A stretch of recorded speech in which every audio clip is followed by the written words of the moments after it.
Good morning, panel. Thank you for joining us today for the Police Crime Panel Precept meeting. I'd like to also welcome the PCC, the Office of the PCC, and the Chief Constable for Dorset Police. We have got a lot to cover this morning, so we will move straight on to item 1, apologies. Do we have apologies for today? Thanks, Chair. We've got a number of apologies. We've got apologies from Councillor O'Leary, from Councillor Canavan, from Councillor Flagg. We've also got apologies from Councillor Bone, but a substitute in Councillor Clifford. Thank you, Chair. Thank you. We will move on to item 2, which is the endorsement of our new co-opted member, Ben Sargent. Welcome, Ben, to the panel. Ben has already contributed to our informal finance briefing and our pre-meet last week, and I'm very confident that Ben will offer a great deal of diligence over the coming year. Can I seek a proposer for Ben? Thank you, Councillor Sidway, proposing. And can I get a seconder? Councillor Trent, seconding.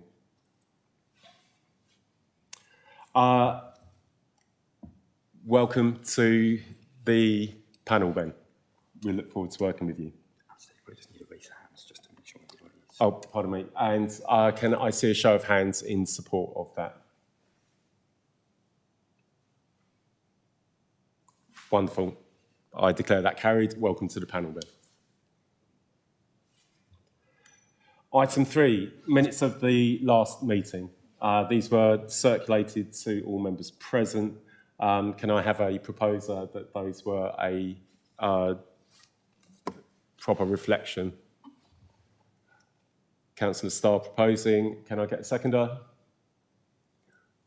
Councillor Woods. And are we in agreement that that was that in acceptance of the minutes? Okay, any dissent? Wonderful. Okay, moving on. Item 4, do we have any declarations of interest? Not that I can see. Okay, now we can move to the interactive part of the panel meeting, which is item 5, public participation.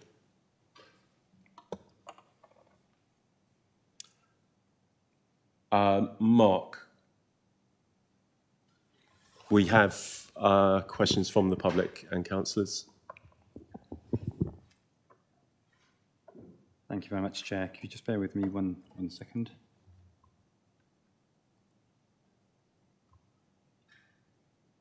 We've got 3 members of the public have raised questions, and just lost my page, so bear with me. Mm-hmm.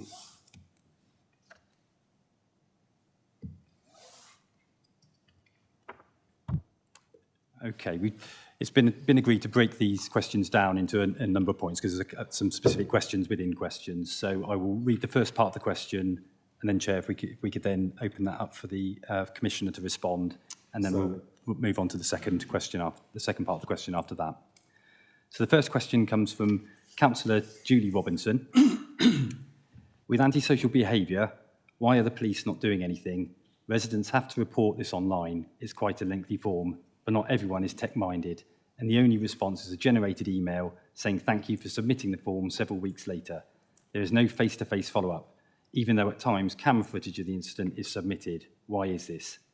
Businesses and other partners who we work with are also experiencing long delays in their emails being answered from the police. Sometimes it can be well over a month. Why? And we've broken the question at that point, Chair. Thank you, Mark. Commissioner. Well, thank you very much indeed for the question. I think I should just frame it by saying a couple of things about antisocial behaviour to begin with. One, that's a very broad church. The statement, why are the police not doing anything? Antisocial behaviour is actually, depending on what type, could be the responsibility of the local authority, it could be the responsibility of the police. I would point the councillor to the fact that antisocial behaviour in Dorset has fallen by 32% since before COVID. This year it's reduced by 9%, last year it reduced by 12%. That's because Dorset Police have a priority called Operation Relentless. But the key nub of the question, Chair, is about contact. Dorset Police manage around 320,000 contacts for service last year. That resulted in over 176,000 incidents and 52,000 crimes. Members will know that this fluctuates. So the Chief Constable and I are extremely grateful for every piece of information received from the public. And although we would wish the service could offer a quick thank you for that information, that just is not possible with our operational and financial reality. That's something that we have discussed. It's something we'd like to get to, but it's not at this moment possible. There is a couple of other points made in the question. The one about the time to get back. It may be that investigations are occurring, and so those need to occur before they get back. But again, I would like to see it easy to get updates.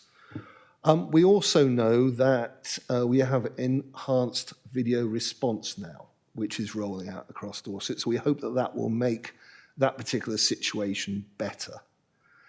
In terms of how this works, well, emails nationally, all forces transition to a national platform known as Single Online Home. Now that's 80% of the public 35 police forces. I am very clear that we should encourage members of the public to use the website to pass on information to the force. And then there is the thing which I have said in this chamber, and I've spoken to councillors and indeed the wider public about on a number of occasions. And that is the difference between reporting as a victim of crime, which the online form is comparatively long. That's got to be that way in order to allow the police to get the information they need to take the actions they need to do. But there's also an intelligence sharing function on the force website. This is a button on the front page. It's significantly shorter. It takes about 5 minutes to complete. I will continue publicising that as I have done in the past. The performance of Single Online Home is monitored through the Force Performance Board, which is chaired by the Deputy Chief Constable and attended by my Chief Executive. The Chief Constable and I are regularly briefed on any performance exceptions. It's not possible to track timeliness of Single Online Home. There's a manual check each day, but it's a national system, remember. That function is part of a future upgrade. And regarding Councillor Robinson, I would suggest that she contacts my office because we have contact and engagement leaflets explaining about the intelligence button and all that sort of thing in order to help her residents. Thank you.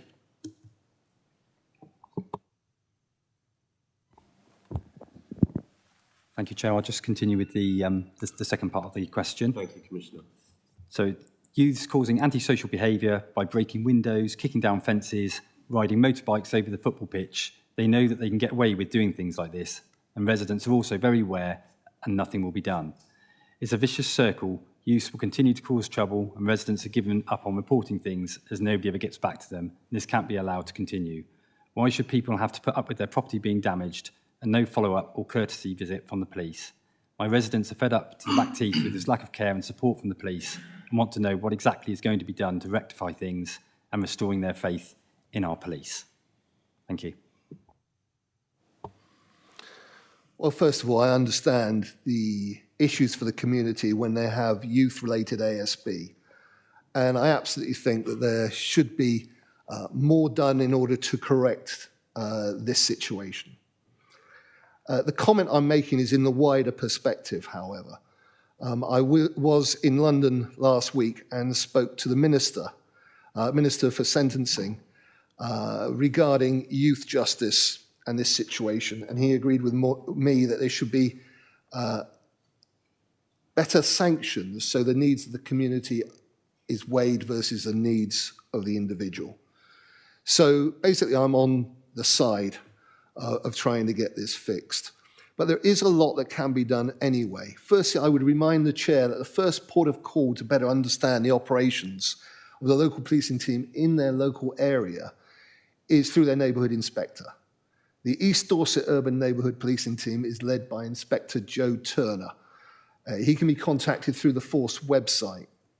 In addition, there is now 72 community contact points across Dorset. And as with other neighbourhood policing teams, they engage with the local community. Members of that neighbourhood policing team will be at a community contact point outside the Nationwide Building Society on Victoria Road in Ferndown next Wednesday between 10 and 11 a.m. As members will know, the details of every local NPT and all the engagement events where they can speak in person with the public is on the Force website. Although this is really an operational question about what is going on in this particular area, I am happy to answer it. So let me give the update from the Force's hard work in NPT in that area. Antisocial behaviour and criminal damage is decreasing across all of East Dorset. However, it is also reducing at an increased rate in the Ferndown geographical area. So there is, for example, a 12.6% reduction in ASB in Ferndown this year compared to last year, and compared to a 4.1% reduction in the wider East Dorset area. The NPT confirmed they're not seeing any increased demands in any specific ASB theme emerging in the Ferndown area. And this covers all ASB, including environmental, nuisance, and personal. Indeed, neighbourhood officers have advised me they are currently unaware of any long-standing complaints regarding damage to the football pitch or trends such as those that the councillor has described. However, they have tasked the local PCSO to make contact to discuss these issues further. I can confirm that the team are aware of issues of ongoing riding of unregistered motorbikes, which are causing ASB concerns in the Trickett's Cross area. This area has been identified as a hotspot and as a result has benefited from increased visible patrols. Chair, I appreciate the passion evident in Councillor Robinson's question. I encourage her to engage with a neighbourhood policing team, to speak to a local inspector, so she has that from the people on the ground who are making the difference for her. I'd also encourage her to write to me directly. I can find no record of a correspondence from her. And this sort of question I deal with on a regular basis every day. And I'd also like her to take advantage of the intelligence, the contact and engagement leaflets to help her residents understand how to report better. And I hope that reassures her that there's not a lot of action in her area.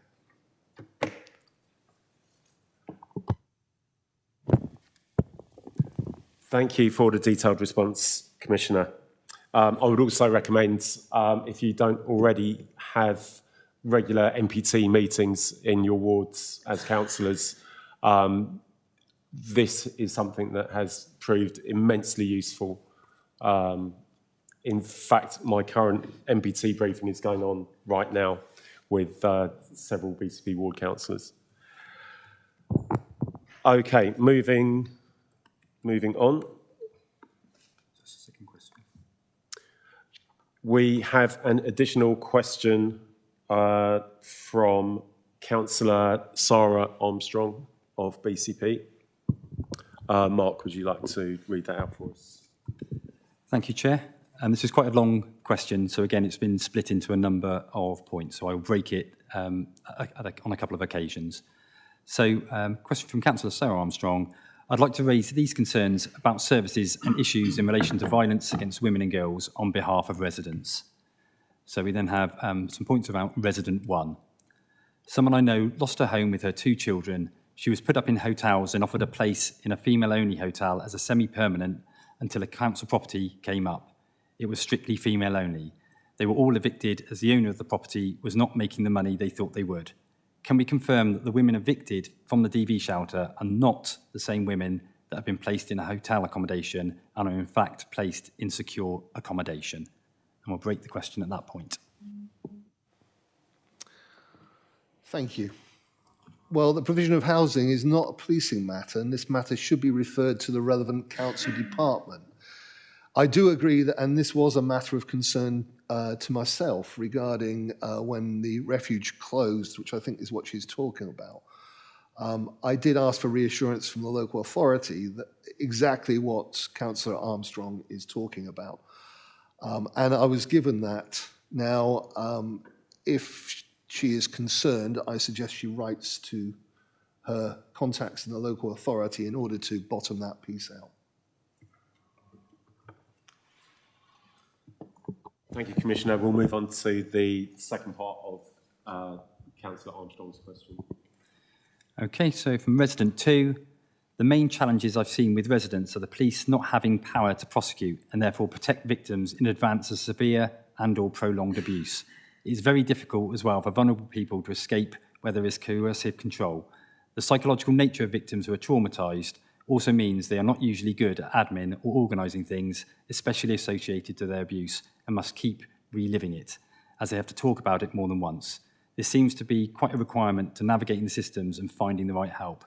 Typically, a victim won't seek therapy or support at first because of trauma avoidance and other trauma-associated symptoms like memory loss and brain fog.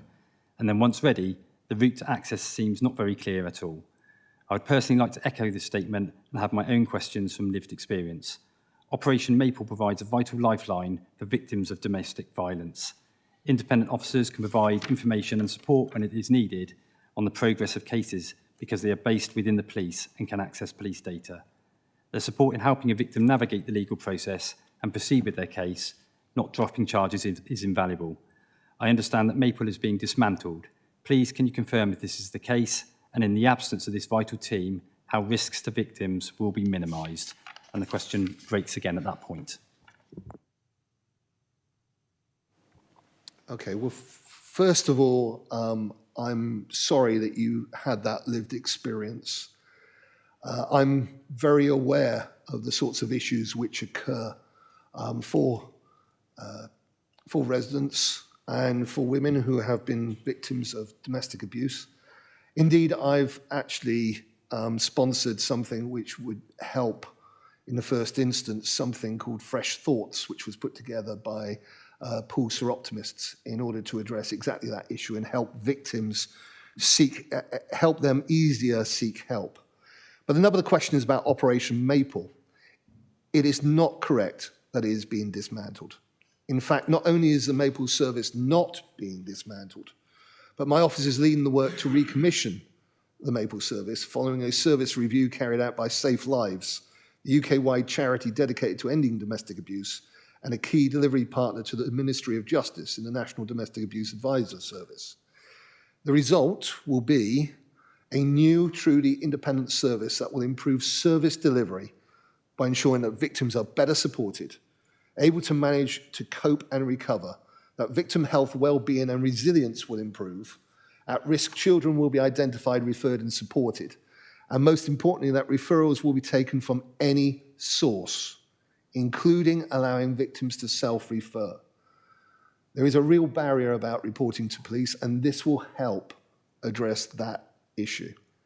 The service itself will be for high-risk victims of domestic abuse, accept referrals from any source improving on the current position, undertake detailed risk assessments, including making immediate safeguarding referrals to ensure the victim's welfare and other onward referrals to appropriate services as needed. So in effect, we're going to be getting a better service, more victim-orientated, in order to help reduce their risk levels and safeguard them from future harms. I look forward to updating this panel on the recommissioning of that important service as we move forward. Thank you for that positive response on Op Maple. I'm very pleased to hear that that is being recommissioned. We have a final component of the question from Councillor Armstrong.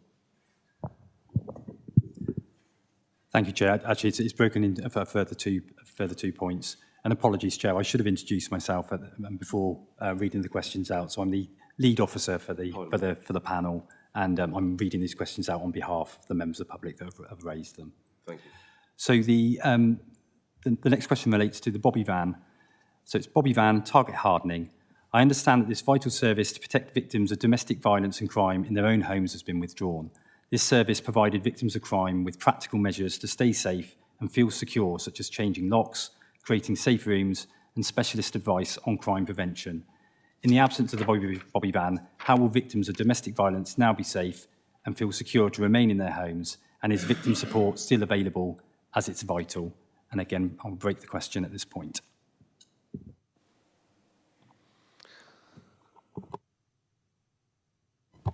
Thank you.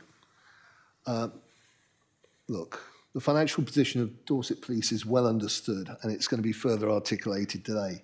As with other public services, a lack of funding has meant that some very difficult decisions to reduce or withdraw some initiatives have had to be taken by the police. Members should rest assured that these decisions have not been taken lightly. They've been agonised over by the Chief Constable, myself, and our respective teams. And we've had to consider all options. At this moment in time, my office is exploring entrepreneurial opportunities to enable some elements of this service to continue. And I will bring that back and update members in due course. In the interim, similar services exist within the county. For example, Paragon has recently been awarded the delivery of the Integrated Domestic Abuse Service in Dorset, which will include working in partnership with colleagues operating in Bournemouth, Christchurch and Poole. And part of their outreach service includes providing advice and solutions to help individuals stay safe within their own home, things like window locks and door chains. So some of the Bobby van work is being picked up in this way. We will be looking at what we can do. In fact, this is part of a wider piece of work, looking at what elements we can address in order to improve things following our financial situation and things which we've had to either reduce or drop altogether.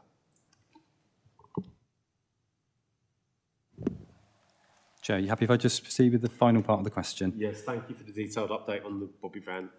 So Next segment. What training is provided to officers and the wider networks of professionals who support victims who have experienced coercive control? Of the recorded crimes of coercive control for Dorset, how many result in actual charges and prosecutions? Stalking has a devastating effect on victims and families. What progress is being made to encourage victims to report on the number of charges made and prosecutions? What safeguards are in place for victims, most of whom are women? Technology-assisted domestic abuse seems to be an unrecognised safeguarding issue, intrinsically linked to coercive control that can continue long after an intimate partner relationship has ended.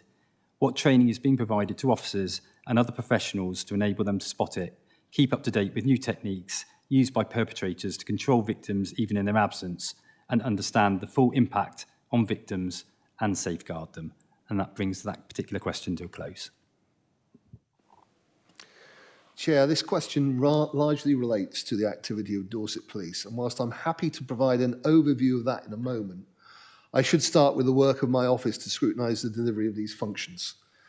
This is largely overseen by the Protecting Vulnerable People Board, which is attended by my head of policy and commissioning. Most recently, this has involved the scrutiny of the force's response to the Susie Lamplugh Trust super complaint and the national stalking recommendations arising out of that. For the benefit of members of the public, the Susie Lamplugh Trust submitted a super complaint regarding the police response to stalking on behalf of the National Stalking Consortium in November 2022. A super complaint is a complaint that involves more than one police force, or that appears to be in the interests of the public. The police super complaint system was therefore designed to examine problems of local, regional or national significance that may not be addressed by other elements of the police complaint system. The police response to this super complaint was jointly investigated by the Independent Office for Police Conduct, the IOPC, His Majesty's Inspectorate of Constabulary and Fire and Rescue Services, HMIC FRS, and the College of Policing. A summary of the investigators' findings were published in September 2024 and can be found on gov.uk in a report titled The Police Response to Stalking. The report contains a number of recommendations for police forces, which Dorset Police intends to address through a newly developed stalking action plan, the development and progress of which my office has scrutinised. And indeed, I've had a report through the board that I hold with the Chief Constable at the highest level to make certain that that is on track. I should also mention the VORG Improvement Panel, a public scrutiny panel commissioned and managed by my office designed to formally scrutinise Dorset Police processes and services provided to women and girls. The last meeting reviewed 6 cases of technology-enabled crime and made a small number of recommendations to the force for actioning. Back to the question, though, which is about training of officers and staff. The Domestic Abuse Advisors, DAA, are the dedicated support for victims who have experienced coercion and control. They are all Safe Lives trained, which covers coercion and control amongst other domestic abuse offences. The DAAs also attend training and events held by partner agencies to ensure there's a multi-agency approach to support victims is aligned. Regarding investigators of such crimes, initial training covers coercion and control in detail. There is yearly vulnerability training, which also covers this area, and the force has launched DA Matters and DA Matters Hydra training too. For those who don't know, the Hydra training includes the use of virtual reality in order to role play and do those sorts of things in this area. In terms of what progress is being made to encourage victims to report crimes such as stalking and harassment, this is one of the most challenging areas. The force, supported by myself, have undertaken external communications and support for awareness weeks, stalking and harassment training, which specifically focused on recognition and recording of stalking and harassment offences during reports of domestic abuse and ASB, has also been rolled out to contact management staff to support victims of crime at the earliest possibility. So what has happened is we've trained officers who deal with the issue when it's raised and they have to investigate, but we've also trained the first point of contact.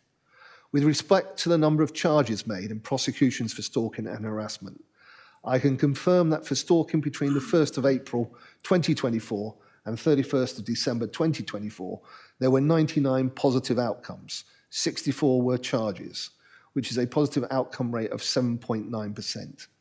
For wider harassment, there's a positive outcome rate of 4.5% over the same period. Now, as with all percentage positive outcomes, those could be better, and we're striving to improvement.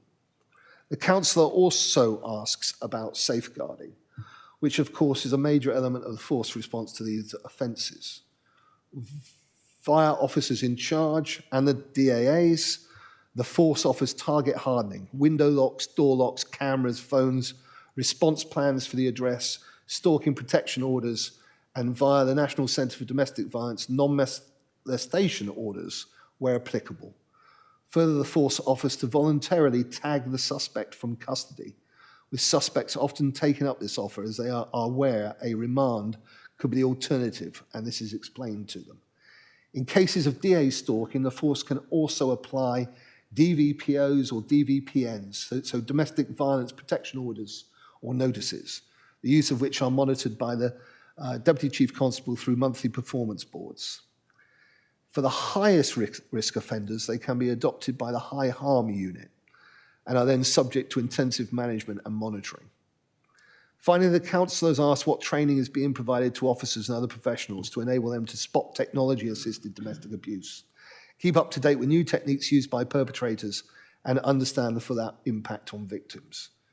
As already mentioned, the stalking and harassment training, including in the force vulnerability training and DA Matters training, addresses the technology-assisted offences element. Research suggests that 100% of stalking and domestic abuse has a cyber technological element. So all investigators and those supporting victims of DA receive training and guidance around cyber.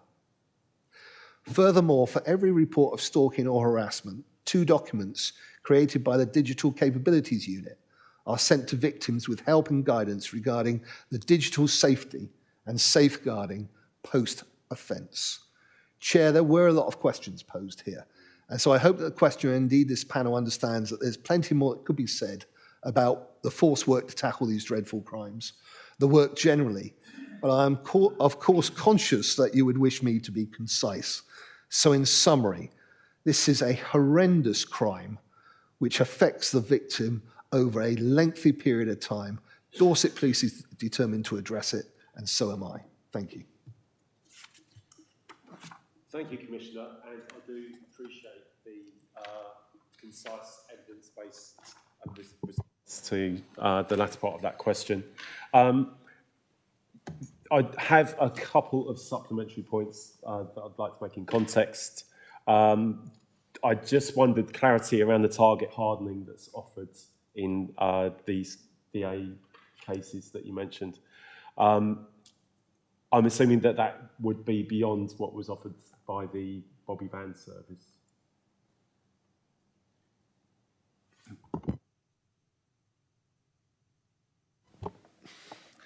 Yes, that's right. And if I reiterate, it's target hardening, it's window locks, door locks, cameras, phones, response plans for the address, stalking protection orders, etc., etc. So it is more. Yes.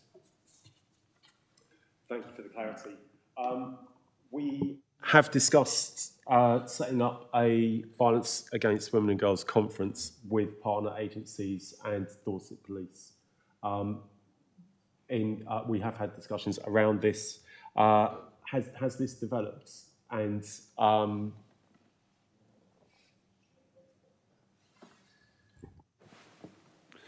yes, absolutely. We're just trying to get dates together. So we're talking to you and trying to get that done. So absolutely. Okay, that's fantastic. I think it would be useful to extend an invite to a board conference to Councillor Armstrong, given the interest that she's shown. And I look forward to our further discussions on this subject. I agree. We have one final public question, which I'll hand over to Mark. Thank you, Chair. So this is a question from Judy Sands. Mr. Sidgwick often writes about making every penny count, but his decision log shows that he agreed to fund security work at his private property, comprising of 3,692 plus VAT for a gate and 1,120 plus VAT for drainage repair. I believe that police commissioners can legitimately claim for security measures to be installed at their private residences and could see how that might be prudent, but I cannot see how hardworking taxpayers would agree spending £1,120 plus VAT on drainage repair is making every penny count towards policing Dorset. Perhaps Mr. Sidgwick could explain. I'd be delighted. The risk to elected officials is recognised in the Defending Democracy Policing Protocol, published under the previous government. And police and crime commissioners can face a level of risk within their role. Look, to put this bluntly, when the Electoral Commission found significant levels of abuse amongst political candidates for the 2024 general election, they found over half of candidates surveyed reported experiencing some kind of abuse or intimidation, 56%. When PCCs were surveyed, 77% of PCCs said that they had suffered abuse. 100% was social abuse, 75% in-person abuse, with 10 breakings and incursions in the family home. In my first term, I had a couple of significant threats which had to be taken seriously by Dorset Police. So, to address this, they undertook a security assessment at my home address and made recommendations about how the physical security could be improved. The advice was to replace and have a much better gate in order to prevent access to the back of the property. That gate was put in place. In doing so, as part of it, they needed to divert a drain pipe. That was part of the gate installation. But it wasn't known until you put the gate in that you'd have that issue, hence the 2 bills. That is it. That is simple. I am clear this is a legitimate expense. I am going to protect my family. The alternative would be to stop talking about the things I passionately care about in order to keep the people of Dorset safe. Thank you. Thank you for your considered response, Commissioner. I would like to thank the members of the public and councillors who have made their inquiries to this panel. We really welcome and wish to expand the amount of interaction we have with our elected members outside of the panel and with residents of Dorset So please do keep the inquiries coming. Okay, so we now move on to item 6, which is the budget precept for the financial year 25-26. So we are focusing on lines of inquiry which have been put together collectively by the panel. I would like to just give a quick reminder of the rules of the precept debate and vote that's carried out by the panel. To support the precept proposal requires a simple majority of panel members present. The votes have to be made by members within the room in attendance. No remote votes, no proxy votes. We can vote to support, we can vote not to support, which requires a simple majority. And there is a third option to veto the proposal for being either too high or too low. That would require, in the case of our police crime panel, 8 panel members to vote against the precept. The panel will be asked to vote on the Police Crime Commissioner's recommendation. Each member of the panel will be asked to advise if they do or don't support. If the majority do not support, the panel will vote on whether to veto the precept. If a veto is approved, a further precept meeting will be held on the 19th of February for the Police Crime Commissioner to present a revised precept. Beyond that meeting, there would be no further ability to veto.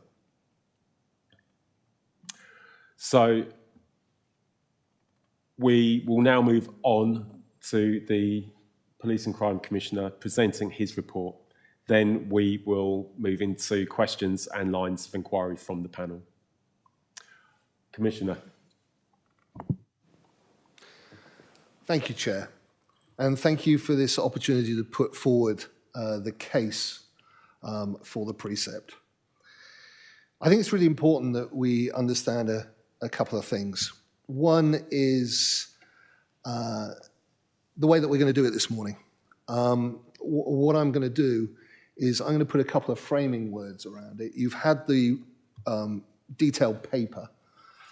After that, I'm going to ask the Chief Constable, Amanda Pearson, to make the case that she's made to me in order to ask for funding. I'm going to ask Julie Strange, my treasurer, in order to talk about some of the financial aspects. And then I'm going to ask Adam Harold, my director of operations, to actually talk about the consultation which we've gone through with members of the public. Because I'm very aware that this affects the members of the public. And whilst there is no actual definition of what our consultation should look like, we believe we do it in one of the best ways in order to get a fair answer. I think it's important just to start off by saying the whole point of the money is to allow Dorset Police to be effective and efficient and to deliver the police and crime plan. Now, I'm very aware, one of the things that I've always used in business as a mantra was it isn't always about the money. You can change things with a connection, a direct mission connected to the needs of the people, which is then translated into an operational vision by the force through the priorities of the police and crime plan. That can improve things. You can improve things with focus. You can improve things with priorities. You can improve things with better communication. But at the nub, you still need to pay people to do the things that you need to happen.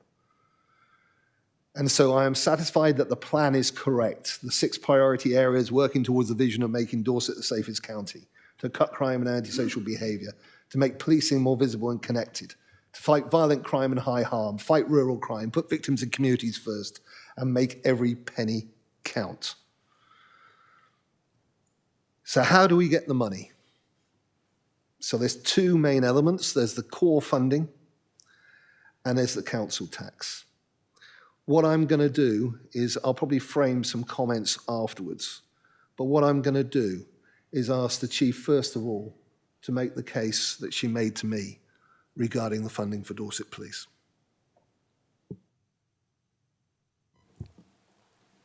Thank you, Commissioner. Good morning, Chair, and good morning to the panel. And first of all, I want to thank you for your support and ongoing commitment in our communities as we collectively work together to make Dorset a safe county for everyone. I'm grateful for the opportunity to discuss our next financial year's planning and reflecting on what we've achieved in the previous financial year. There is really good work taking place every day across our county, and this is reflected in positive feedback I hear from stakeholders and communities. We all want Dorset to be a safe county for everyone, and we want to deliver a fair and effective policing service to all those who live, work and visit Dorset. And as a Chief Constable, one of the key parts of my role is to ensure that we deliver that service within our financial budget. Making every penny count and being open and transparent is essential for public legitimacy. And when I come to ask the Police and Crime Commissioner to increase the precept, especially in the backdrop of wider cost of living challenges, I must explain and justify why it's needed. The financial situation of the force has continued to prove extremely challenging, with significant cuts required to balance our budget in the current year. The force continues to innovate to ensure core services are delivered to the public, to evidence value for money, and to continue to support delivery of the Police and Crime Plan. We do deliver good policing, but I must stress the extreme pressure that our future budget forecast will put on the organisation and those further staff reductions that will be necessary, even with an increase in precept. I and my team will have to make difficult decisions in the next few months and years to ensure we continue to deliver effective policing within budget and making every penny count. Balancing this current year's budget has taken considerable effort, commitment and difficult decisions. It is important to recognise that Dorset Police is already a comparatively efficient service, operating at county-wide scale with well-established local, regional and national collaborations. We are already lean, and eking out further savings is becoming ever more challenging as all areas of the business continue to be pressed to identify ongoing savings opportunities. These have included renegotiated contracts, innovative use of technology, extending the life of equipment before replacement, looking for additional income generation, and significantly, a reduction of 72 full-time equivalent police staff posts under the current year savings schemes. I must be honest with you. If the precept was not increased, an additional shortfall of 4.4 million would be created, significantly impacting our effectiveness in keeping people safe. This funding would equate to the reduction of 88 officers. Were we able to reduce officers without significant financial penalties from the Home Office, which we are not, so it is more likely it would mean the loss of a further 110 police staff posts. The force would be unable to continue its investment to deliver improvements in services to the public, including innovation to deliver future sustainable efficiencies. These steps would have a direct impact on services to the public, with the need to entirely cease some services or activities. Those decisions wouldn't be taken lightly, and where this does happen, it would be carefully considered and rationalised, with service to the public being the #1 priority.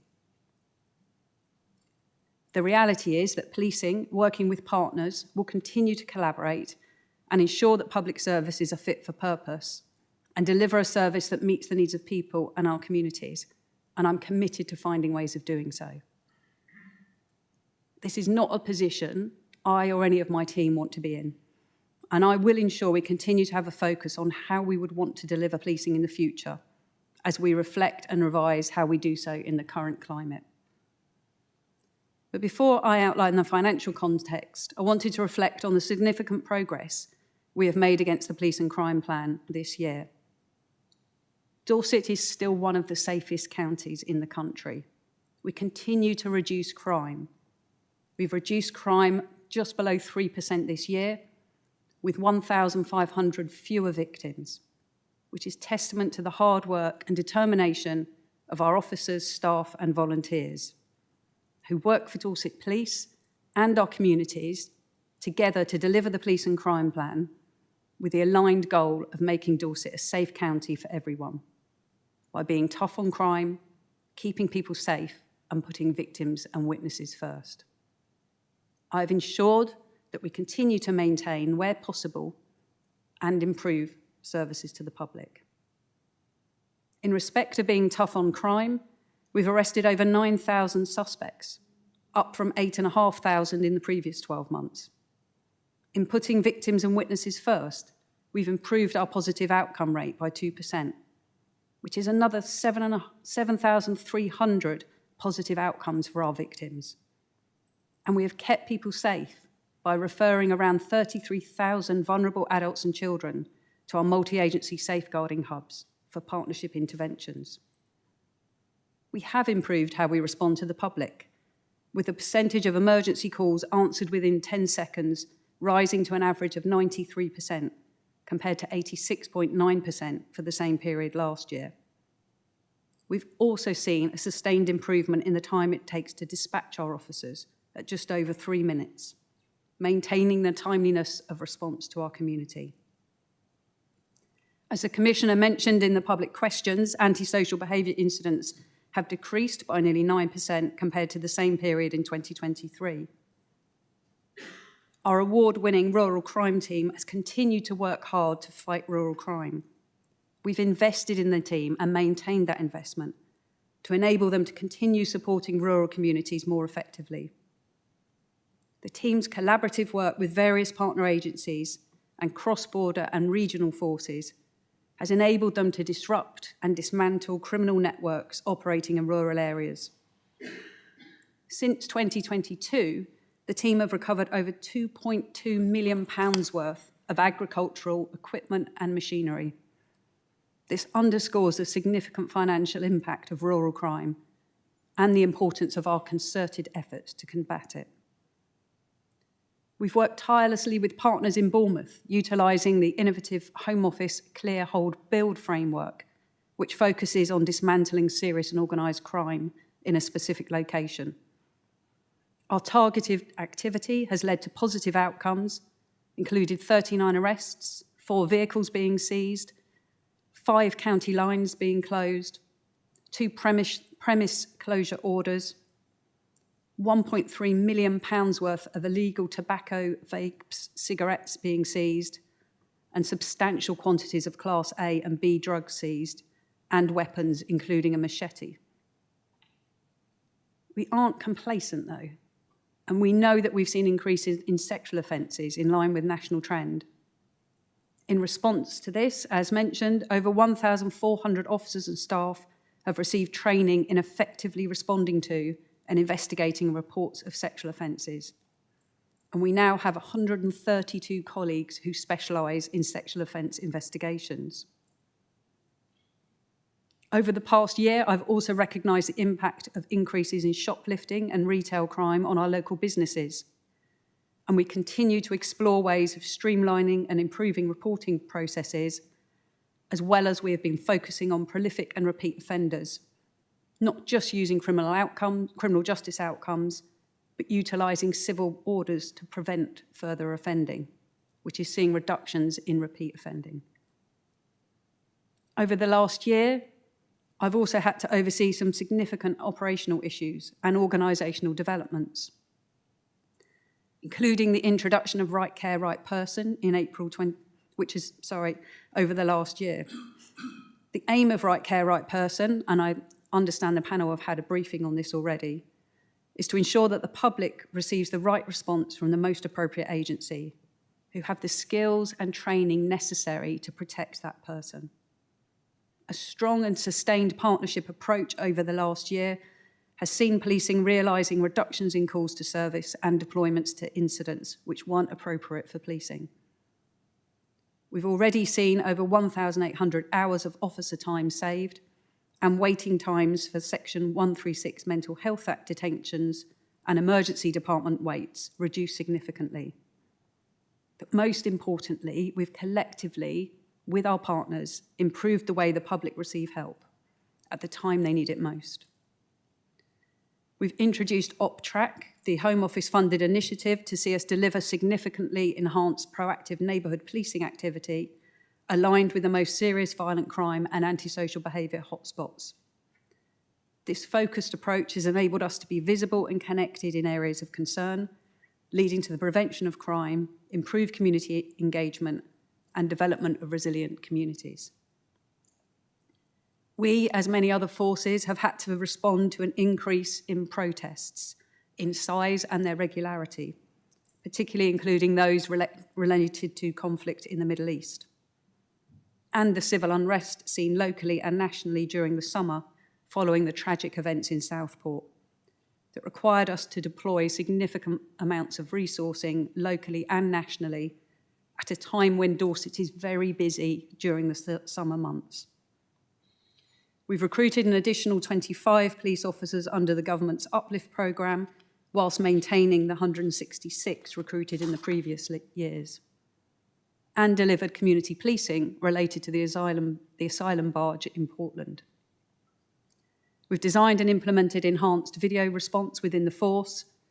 This is a groundbreaking opportunity for victims and witnesses to choose the way in which they interact when they are reporting crime. Early evaluation is positive in terms of victim satisfaction and the outcomes alongside financial environmental benefits. Nearly 3,500 victims have used this process in the second half of 2024. And we're working with the College of Policing to support other forces introducing the same technology and processes. We opened the new headquarters building in April 2024, providing a considerable improvement in our working environment and value for money, with award-winning designs for sustainability, which has positive benefits on reducing energy use and our energy bills. Sadly, the nature of our service means that we have to respond to tragic events, which we do with professionalism, tenacity, and compassion. This requirement and our approach to it has been seen in numerous incidents during the year, including the investigation following the death of a child in a road collision, the murder and attempted murder on Bournemouth Beach last summer, and when dealing with the 3 fatalities at the care home in Swanage. For a small force, we achieve great things. Today, I want to outline the challenges we face in respect of future financing and the request for the increase in precept. I remain committed to protecting services to the public through efficiencies, use of technology, and improving the way policing is delivered. But we must have the appropriate budget to achieve those aims. We have strong and well-established governance structures to support our activity and decision-making, with my Deputy Chief Constable providing operational oversight to ensure that the delivery of efficiencies, financial savings, and productivity benefits are realised and complementary to the changes in operational service delivery. It is critical that the public are assured that the force is making every penny count. And I'm confident that my team has explored options to make efficiencies and has looked for ways to deliver services that maximise what is available in core budgets to deliver the very best for our communities. I'm grateful for the support of the Commissioner to continue the challenge the Home Office around the national funding formula.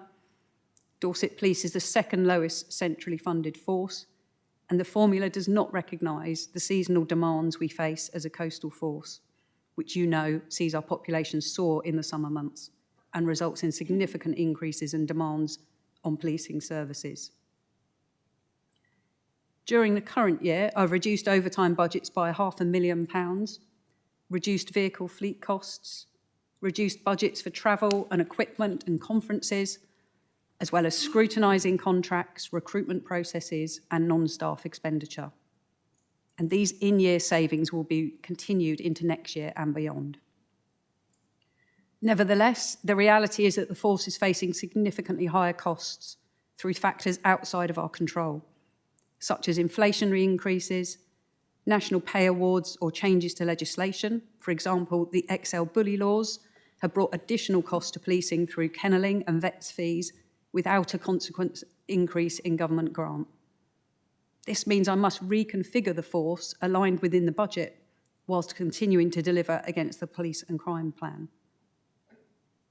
As well as taking measures to ensure the force remains financially stable in the future, I must invest to ensure that my officers, staff and volunteers are properly equipped and supported in their roles through the provision of appropriate vehicles, technology and buildings. I think the panel are aware the force receives no government funding towards our capital expenditure, and there is an ever more reliance on borrowing and direct contributions from the revenue budget to meet the cost of this essential investment. I must ensure that policing remains agile and continues to modernise, and Dorset is well known for its agility. Within the financial context, this means that any investment in the future is less about additional overall resource, but more focused on how our existing workforce and assets can be better utilised to deliver key services. Looking ahead, alongside my senior leadership team, I'm already planning and preparing how we'll deliver policing in 25, 26 and beyond. The financial forecasts demonstrate we will need to make even more savings, and we are already seeking to identify how those could be met. We will also seek to make sure we make the best use of any additional funding from the Home Office that is received following the government's pledge related to neighbourhood policing. But the detail of that is still unknown. Taking account of inflationary pressures and with the benefit of savings that I have already identified of £3 million already factored into the budget calculations, there remains a significant shortfall of £6.8 million in 25-26.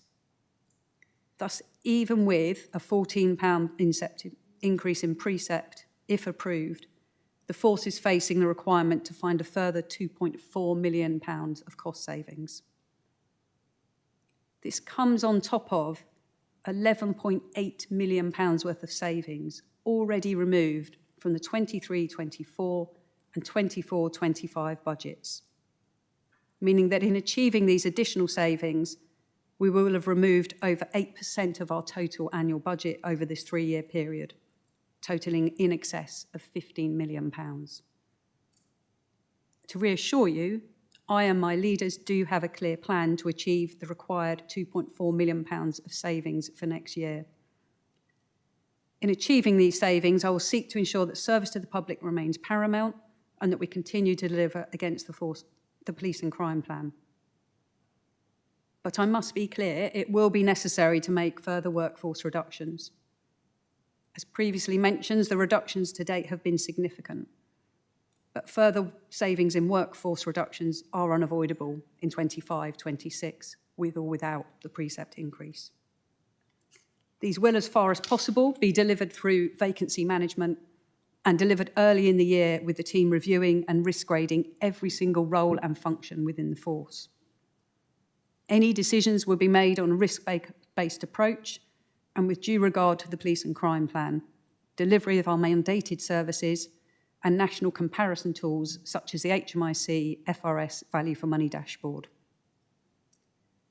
The reductions in costs that must be made are considerable, and a reduction in staff increases the workloads of the remaining workforce. This may include police officers undertaking roles previously completed by police staff to ensure we deliver critical services to the public. A precept increase of £14 and the further £2.4 million of cost saving will enable us to deliver a balanced budget in 25-26, albeit there are some risks based on assumptions made, most notably the level of the 2025 nationally agreed pay award. In respect of capital requirements, and I know Julie will come into this in more detail, the force is again needing to invest more into our capital financing arrangements with an additional 0.6 million to ensure we remain financially sustainable and represents the minimum necessary to support an efficient and effective force. It remains my aim that all short-life fixed assets, such as technology and vehicles, will be financed from direct revenue contributions rather than through borrowing. This would mean borrowing is reserved for only long-term assets, such as investment in the estate. As you know, Dorset Police has no capital reserves and very little surplus property, so there are few opportunities to generate capital receipts. The hugely complex work to transition to an electrified fleet is in the early stages that will ultimately reduce our carbon footprint and release financial savings. But these additional capital costs have not yet been factored into the costed plans. It remains the expectation that the infrastructure costs for this will have to be funded by borrowing, and that longer-term savings will mean the lifetime costs will be significantly mitigated. Similarly, we're continuing to assess options in respect of a replacement contact system, which is needed to replace legacy systems and deliver significant performance improvement, as well as efficiencies and a much improved service to the public. The financing of any investment in this respect has not yet been understood or factored into the budgets. And against all of that context, I am therefore requesting a £14 increase in precept for 25-26. While helping to address the financial challenges the force faces, this funding will also enable continued innovation and development in the way our services are provided. Our force will continue to drive activity, and our performance will be rigorously monitored, linked to the vision, purpose and priorities, with a focus on driving down crime and preventing crime to ensure we remain one of the safest counties in the country, achieving those best outcomes for victims, ensuring good standards of investigation, and maximising opportunities to bring offenders to justice. Over the coming year, we will also continue to invest in improved services to the public through enhanced video response and enhanced triage and assessment processes. We will embed the National Digital Evidence Management System, which is required to improve interoperability with the Crown Prosecution Service and the courts. We will also focus on productivity, largely through automation and use of technology, where we realise further hours available for frontline services and, where possible, improving performance. From early 2025, we will be launching a mobile police station within neighbourhood policing, modernising our approach to engagement. The dates, times and locations of that mobile police station will be published on our website and provide a presence in locations that perhaps have not had as regular and visible contact points. This will enhance community contact and will supplement the contact points that are already there, offered on a regular basis by our neighbourhood policing teams. The mobile police station will offer the opportunity to report crime and incidents, as well as offering crime prevention advice and engagement. We will see the implementation of a dedicated digital desk to deal with the increases in digital demand, which we touched on earlier, whilst ensuring that we maintain our response to emergency and non-emergency calls. We will maintain a dedicated rural crime team who will continue to focus on combating rural, heritage and wildlife crime through specialised training and proactively targeting offenders in rural areas. We will actively engage with Operation Ragwort, a southwest regional operation aimed to create an intelligence picture of the level of criminality in our rural areas across the region. We will continue with the programme of installing solar panels on the force premises and replacing older heating systems with more efficient solutions where this is viable. This will realise revenue savings whilst removing our reliance on fossil fuels. We'll continue to reduce those killed or seriously injured on Dorset roads, having seen a 13% reduction in 2024, and we will build our work with Community Speedwatch, which has now over 1,300 volunteers who are integral to our strategy to keep roads safe and reduce harm on our roads. I would like to thank the Commissioner, the Chair and the Police and Crime Panel for your ongoing support in providing Dorset Police with a level of funding that allows a continuation of service to the public. Despite the financial challenges ahead, and with the addition of the precept increase, I believe that Dorset Police will be able to continue its progress in delivering against the Police and Crime Plan, reducing crime, and making Dorset a safe county for everyone. Thank you for your time.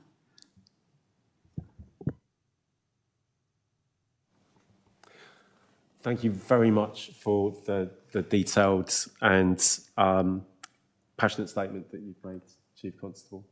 I believe the Commissioner would like to engage the officers.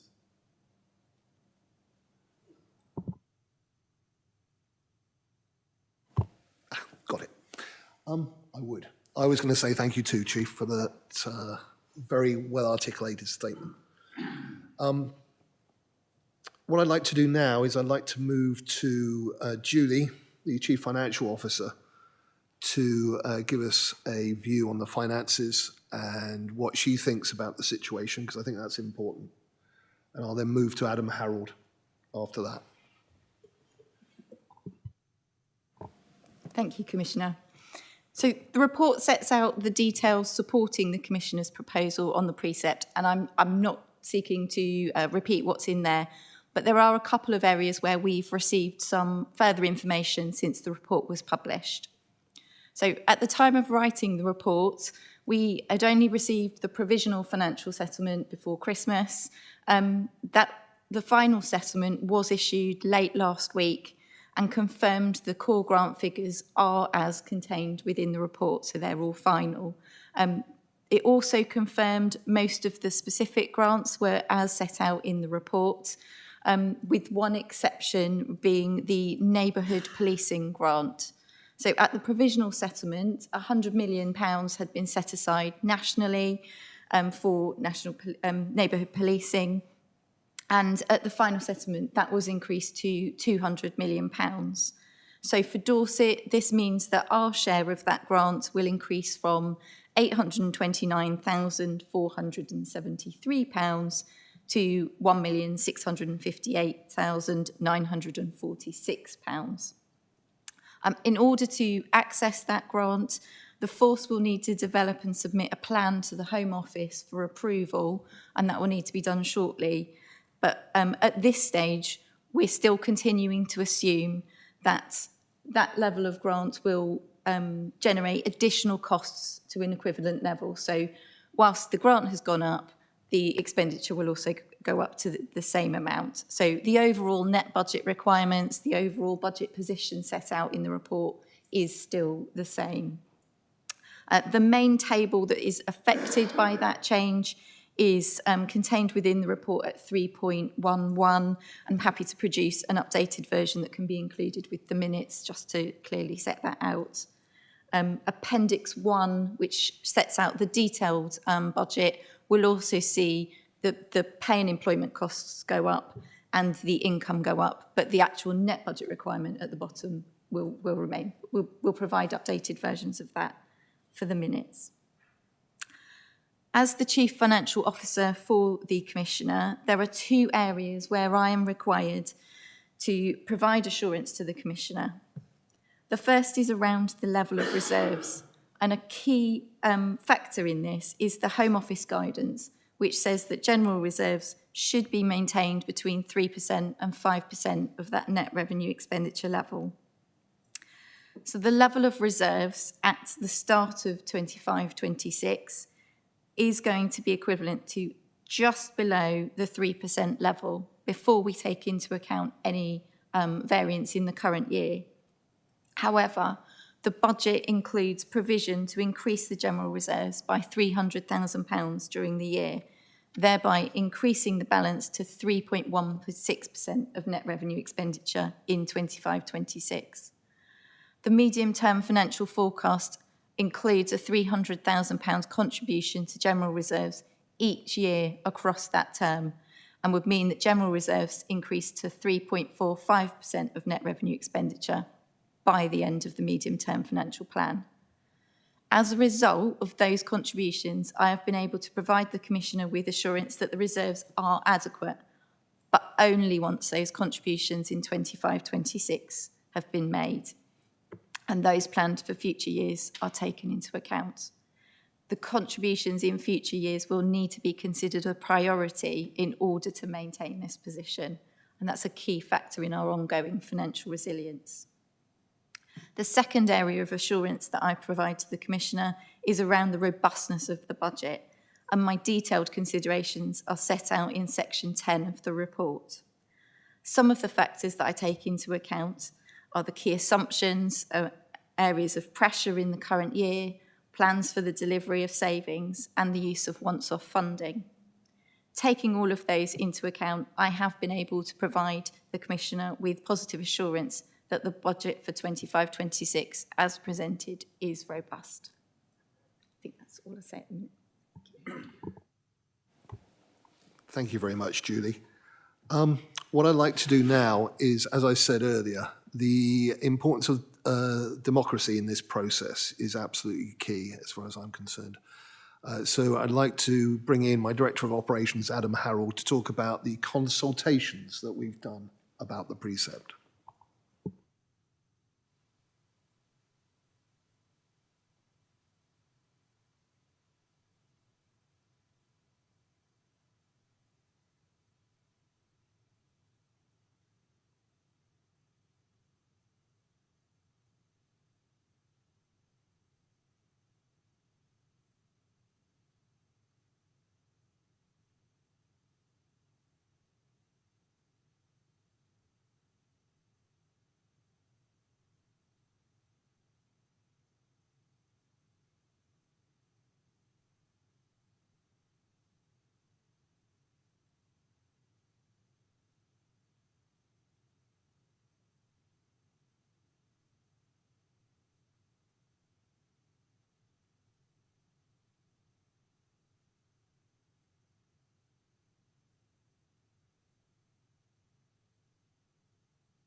Okay, so into the numbers then.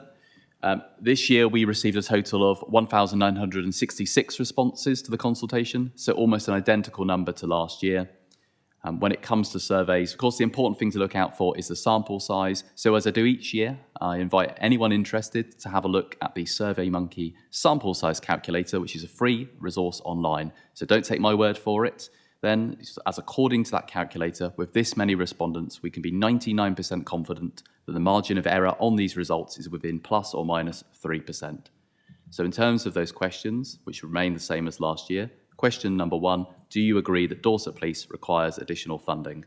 And 76% of respondents said yes, compared with 24% saying no. Again, for your information, last year that figure stood at 75 to 25, so a small increase this time around.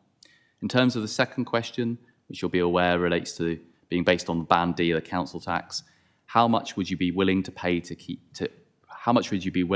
help Dorset Police keep investing and improving the service you receive? And there were 3 options available here in terms of monetary amounts, which is the £1.17 per month, so £14 a year, £1.67 per month, and £2.50 per month. So for the £14 a year, which is the precept proposal, that's 15.06%, and then we get to 13% for £1.67 per month, so £20 a year, and 26.47% for £2.50 per month. So to round that up and make it more simplistic, that means that just over 55% of respondents stated they were willing to pay an additional amount on their precept. The final option available is for respondents to say none, which includes views that full funding should come from the government, and 45% selected that option. So for reference, it's very similar to last year, about 57% of respondents saying they would be willing to pay more, noting that the caveat was that last year it was a £13 increase rather than a £14 increase. So overall, very similar figures. Of note, almost 40% of respondents would be prepared to pay more than the maximum amount the PCC is able to propose and is indeed put before you today, with more than a quarter opting for the highest hypothetical amount. Your attention might be drawn to the fact that although 76% of respondents agreed that the force required additional funding, not all of those people obviously went on to say they were willing to pay additional precept. As in previous years, it's clear that one of the biggest factors at play here is that many respondents believe the money should instead come from central government. We receive this feedback clearly when we talk with people at face-to-face events, and of course it's a point, as you'll know, that the PCC regularly reiterates.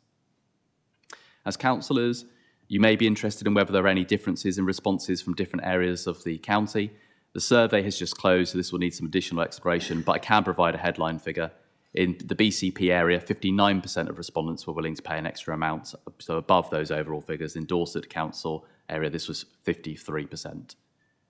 Respondents were, as per last year, asked to prioritise how they would like to see police funding and resources allocated. The top 3 topics selected included burglary, ASP and drugs, with knife crime, sexual assaults, violence against the person and domestic abuse also featuring high on that list. So the survey having only just closed, this is only a broad summary, but I hope that provides a useful synopsis of this year's consultation.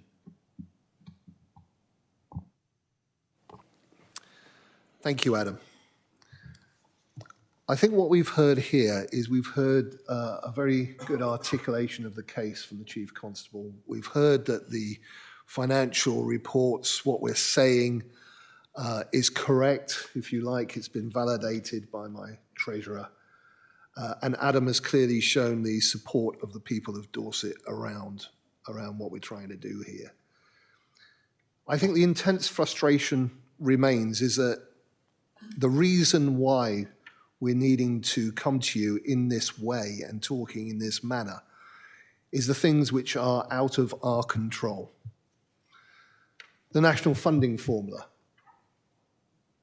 is perverse, archaic, doesn't take into account the factors that affect this county, the seasonality, the rurality. And I will not cease campaigning for that to change. The fact that the accounting mechanism around the uplift means that the chief does not have the flexibility she would ideally want in order to do the jobs that we have to get done.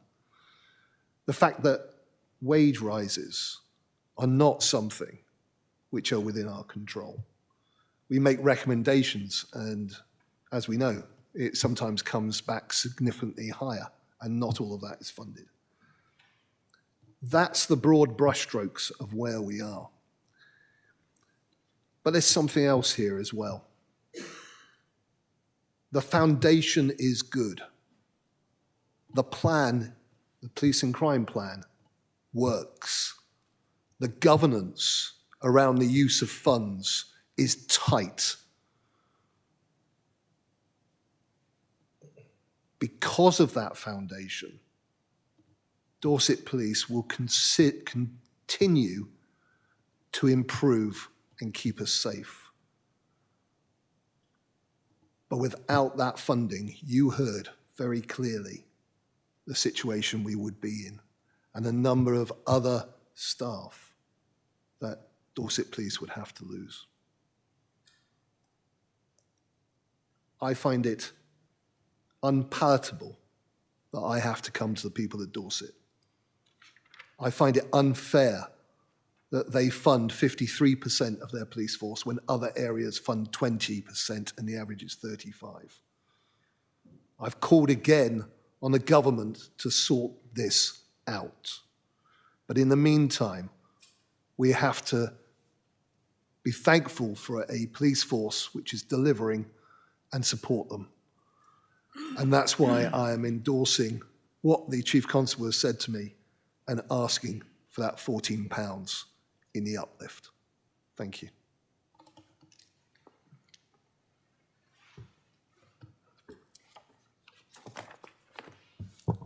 Thank you for the detailed updates, Commissioner, Chief Constable, CFO and Chief Operating Officer. This leads us to the next stage in the precept meeting, which is our key lines of inquiry as a panel.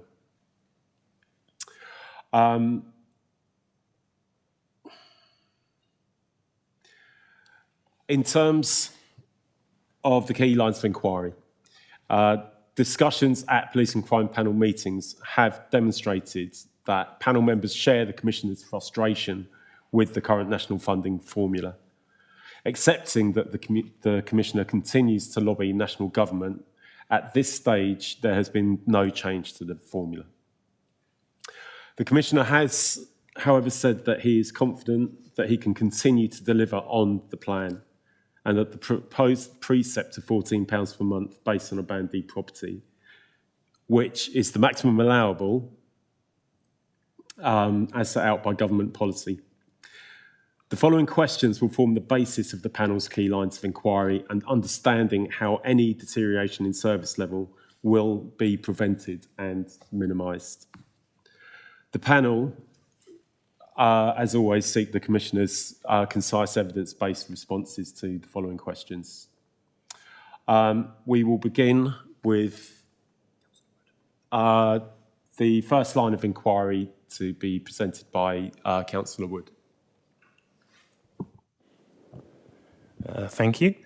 Given the maximum increase of precept is being proposed and considering the challenges we've heard about today, what's being done to ensure that there is a proportionate increase in the service delivery performance?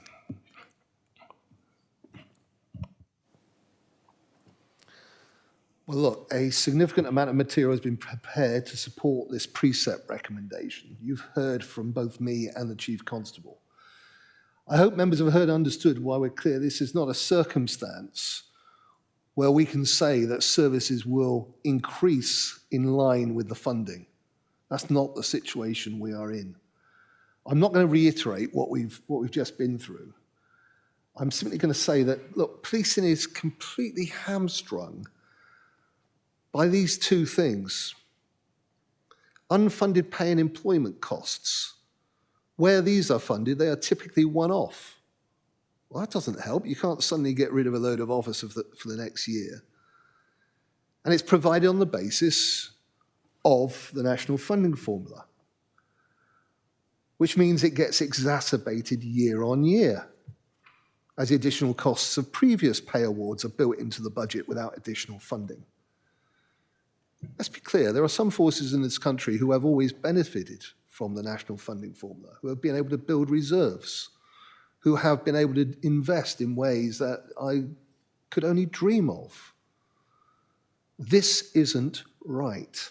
And given the fact that pay and employment costs is 88% of the budget, I hope members can understand our predicament. Now, I said deliberately when I started talking today, and in my summary, that I am clear that there are things that can be done through close connection of mission, focus on priorities, communication, removing silos, all that stuff, and culture is one of them. But at the nub, we still have to pay our people to do the job they do. Now, I am confident because of the foundation with the Police and Crime Plan, because of what's been in place before, that we will still continue. You've heard about the improvements in 999. There are still improvements going on throughout Dorset Police. The Rural Crime Team knocking it out the park with 2.2 million. That will all continue. And to give you reassurance, what is being done is that every aspect of where we've got to make a difficult decision, we are looking at what effect that has on the Police and Crime Plan and how we can remediate it. And my team are looking at this as well from our perspective to see if we can plug gaps with our funding. So can I say there's going to be a proportionate increase in service delivery performance with the precept? No. Can I say that we need that in order to sustain the direction of travel and the improvements that we're doing? Absolutely. And I don't want to go backwards. Thank you.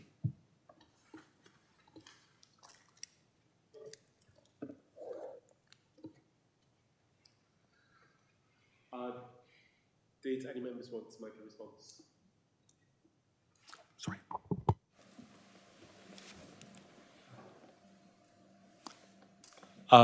Councillor Woods. Yeah, just on that, obviously there are some services that we already know that you're going to have to be cutting out to meet your budget. So are we going to have to accept that there is some level of service degradation, or are we just going to hopefully maintain some level and or minimize degradation, let's say? It will be a smorgasbord. Some improvements will continue and we'll see more improvement in the service. Those will be focused on the areas which are where most harm is occurring for the public, where we need to improve things which we know about, for example, the contact situation, et cetera, et cetera. Some areas we know that we will have difficulties with. The Bobby van is one. I'm exercised about the fact that that is one of the areas which we are having to look at. But the point is we're looking at about how to do this differently. It may be there is a technological solution that we could put in place. It may be that there is a different way of doing something. It may be, the chief is looking at how she flexes her manpower. There may be a better way through that. What I'm confident about is that everything is being looked at. But it would be unrealistic of me to say you're going to get a proportionate increase across the board in service delivery, because that just isn't realistic given the financial situation we're in and the fact that the 14 quid doesn't fill the gap, if you see what I mean. Thank you. Thank you, Councillor Woods. Councillor Clifford, my apologies. Councillor Simon Clifford, Dorset Council. Having said that, Commissioner, I do get it. £14 will sort of keep you where you are now. A little bit of improvement in some areas, maybe losing some areas that you would regret. Did your consultation with the public bring that out? Did you ask, would you be willing to pay £14 for an improved services for police in Dorset, keep Dorset safe? With a follow-up, would you be willing to pay £14 to have a worse police service in Dorset? That's a very good question. I'm looking at Adam and the exact wording of it, but I'm pretty certain that no, that wasn't the wording. No, that wasn't the wording. Looking back, it might have been useful because it does skew the question considerably if you're going to pay to get an improved service rather than get a service that at best is going to be as is, but at worst will be worse. That's not what I said. I didn't say that it was going to be overall worse. I said there were some elements that we're going to have to address and some elements would improve. I don't think that it would have been possible to have asked that question in the level of detail across the piece in order to get that answer. The bald fact of the fact is that to have an efficient and effective police force which balance its budget, it needs £14. Now, what's clear to me is that the people of Dorset actually get that. And the majority actually said that they would support the precept. And as you heard, 40% of them said they would give more money towards the precept if they could. So we're in this wicked position that not only am I hog-tied by the national grant, I'm also hog-tied by the precept being at £14. Quite rightly, in my view, because of the level of percentage that the people at Dorset pay. So that's where we are. Some elements will improve. I don't know if the Chief wants to add anything to what I've just said. Thanks, Commissioner. I think the question there was on the wording of the question in the survey rather than specifically about the services that might be affected. And so I'd have to defer to Adam about the specific wording of the question.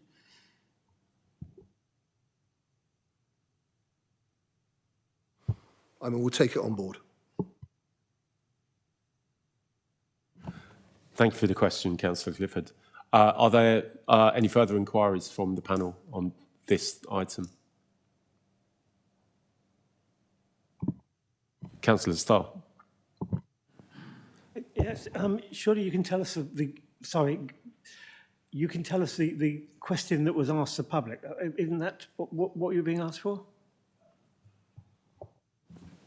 I did read the questions, did read them out, so sorry, I'm happy to repeat them. So the first question was, do you agree that Dorset Police requires additional funding? And the second question, in full, how much more would you be willing to pay to help Dorset Police keep investing and improving the service you receive?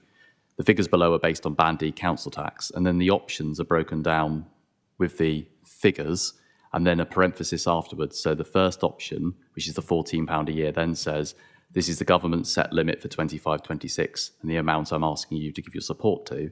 Second says this is a hypothetical amount which would help to cover rising costs in the police pay award this year. And the third, which is the £30, this is a hypothetical amount that Dorset Police really needs to be able to invest in the future, deliver efficiencies and provide service improvements. And then there's a fourth option, which is none. So that's the full wording. Again, worth saying that before you do the survey, you do have a full page of context you have to, at the very least, click through before receiving the question. Chair, if I just reply. So the word fair is the pivotal point here. I think it's not promising that if you pay this, you'll get a better service. It's how much do you think is fair to pay for the service you're getting.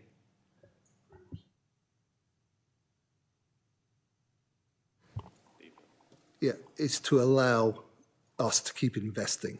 That's the implication within it. And that does, we're still going to be investing, as we've said, about things like contact systems and all the rest of it. But with the complexity, there are some things that we can't invest in because we haven't got enough dosh. That's what we're saying.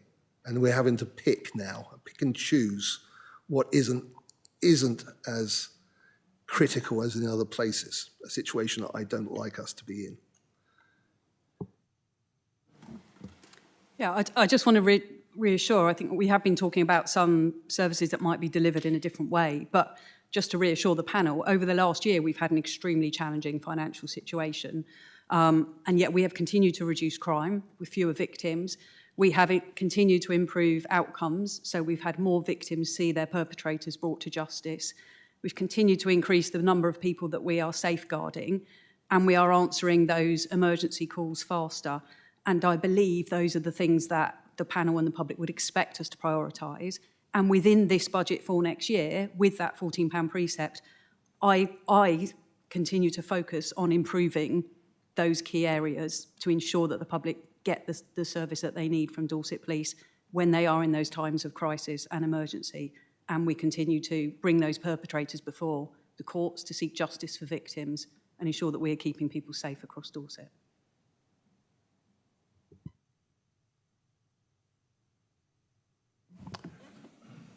Thank you, Chief.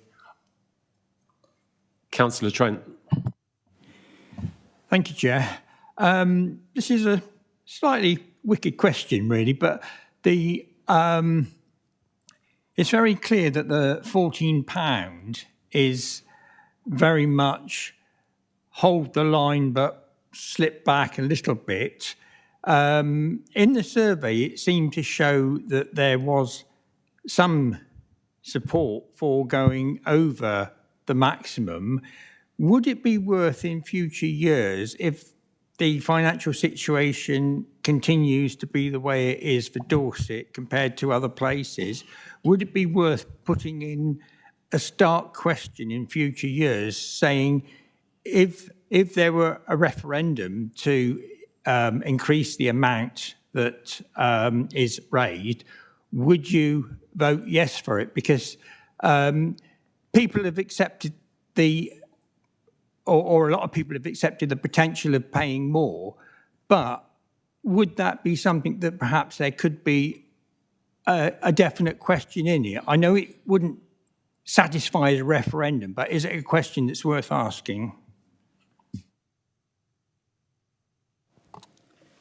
I would have concerns about doing that in so much as There has never been a referendum done by a PCC that has succeeded, point one. Point two, they are wickedly expensive. I don't know if either of you two want to add something to that. Thank you for the question. I'm Simon Bullock. I'm the Chief Executive for the Office of the Police and Crime Commissioner. One of the principles of public consultation is that you have to consult on the question being asked. In this case, the proposal was around the precept setting and the options available to the Commissioner. So whilst there's a hypothetical option, it is still in relation to the precept amount. The question of a referendum would obviously break the precept cap, which I think colleagues will be very familiar with. I think it's an interesting point that you raise. I think that that would have to be a subject of a separate survey which looks specifically at the opportunities around a referendum. We wouldn't be able to include it as part of the precept survey because the precept survey is about the precept, if that makes sense. The question on breaking the precept limit and going above that would have to be maintained separately, but it's worth considering though. Look, the point I'm clearly going to make here is at the moment we're at 53% of the cost of Dorset Police. I'm not comfortable with asking for £14, but that's where we are. That's what we've got to do. I would be really uncomfortable going anywhere higher without the underlying unfairness being addressed. Thank you. I would just like to add, it is a very interesting point around the potential for referenda. And within the context of residents of Dorset expressing an interest in paying more for the service, we are constrained by these rules. I note that I believe it was Lincolnshire police force engaged in a referendum. It cost them £350,000 and they lost it. And that led to a further 350k gap in their budget. So it is a risky gambit, but I can also see why including some sort of wording to get a sense of the indicative will of the people of Dorset to pay that extra amount would be useful. I had a hand from Councillor Gibson. Thank you very much, Chair. I think when we get into the conversation about the wording of the questionnaire and what it's trying to achieve support for, so in this case, trying to confirm from the public that actually there is some willingness to take the £14 precept rise, I think it's done that job. For me, reluctantly, the case has been made. I find it very interesting in the preamble to be reminded that it's not mandatory. I would be very interested to know, perhaps not today, because I appreciate that it's a specific question, what percentage of PCC offices do actually go out and consult to this level. I heard there that not all do. It'd be very interesting to know how many do, how many don't.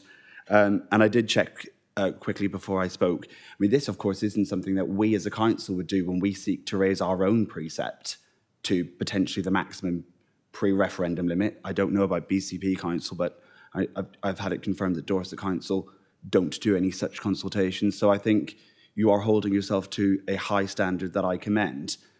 One thing, though, that I do think for future consultations would be interesting to know. We talk about the £14 figure, which, of course, is tagged to Band D. It would be very interesting, granular as though it would be, to know how many of the respondents that said they'd be willing to pay in excess of the £14 were, for example, in Band E, F, G or H properties. Because, so, for example, the report in 7.6 sets out that if you're in a Band H property, you're actually being seeing your increase at double that at £28. So, for example, it might be quite easy to say, I'll pay £25 increase, because that's actually a £3 reduction of what I might end up being paying this year. Also worth noting the good context around that question, because majority of households in Dorset are in Band A, B and C, so actually it's less than the £14 as it stands. Personally, I like when councils talk about percentages rather than actual amounts. I find that more useful, consistent context, and not for criticism this year, but next year, can we talk a little bit more about percentages rather than absolutes? So I'll bring Adam in because he's got some of that detail. Thank you for those words around it. You're right, we are pegged to ask about £14 because that's what we're told from the Home Office is the amount, if you see what I mean. I also know that from the point of view of other PCCs, I would be surprised. I know of one who may have slightly gone under £14, but I think everybody is asking for the same amount. I'm not aware of anybody who's vastly different. Adam, do you want to see if you've got something there? So, I mean, the first thing to say is absolutely take those points on board. And I think if there's an opportunity, chair some informal meeting to have a discussion ahead of the next one, we can certainly do so. We have done in the past to get the feedback on the surveys.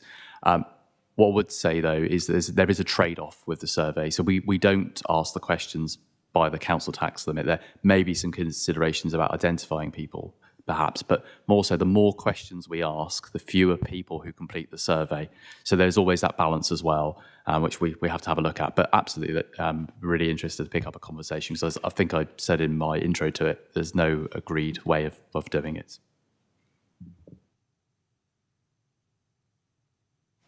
Thank you for the updates and thank you for the question, Councillor Gibson. Do we have any further questions around this item? I'm conscious that we do have another 4 lines of inquiry to cover. I do feel compelled to just make a kind of a closing comment on this area that we've just discussed. The wording of the question was 14, paraphrasing a little, £14 for Dorset Police to keep investing in improving services. I think that's fair.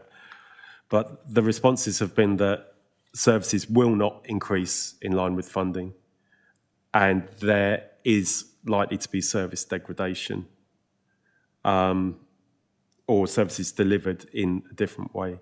And this is where I start to have some concerns, essentially.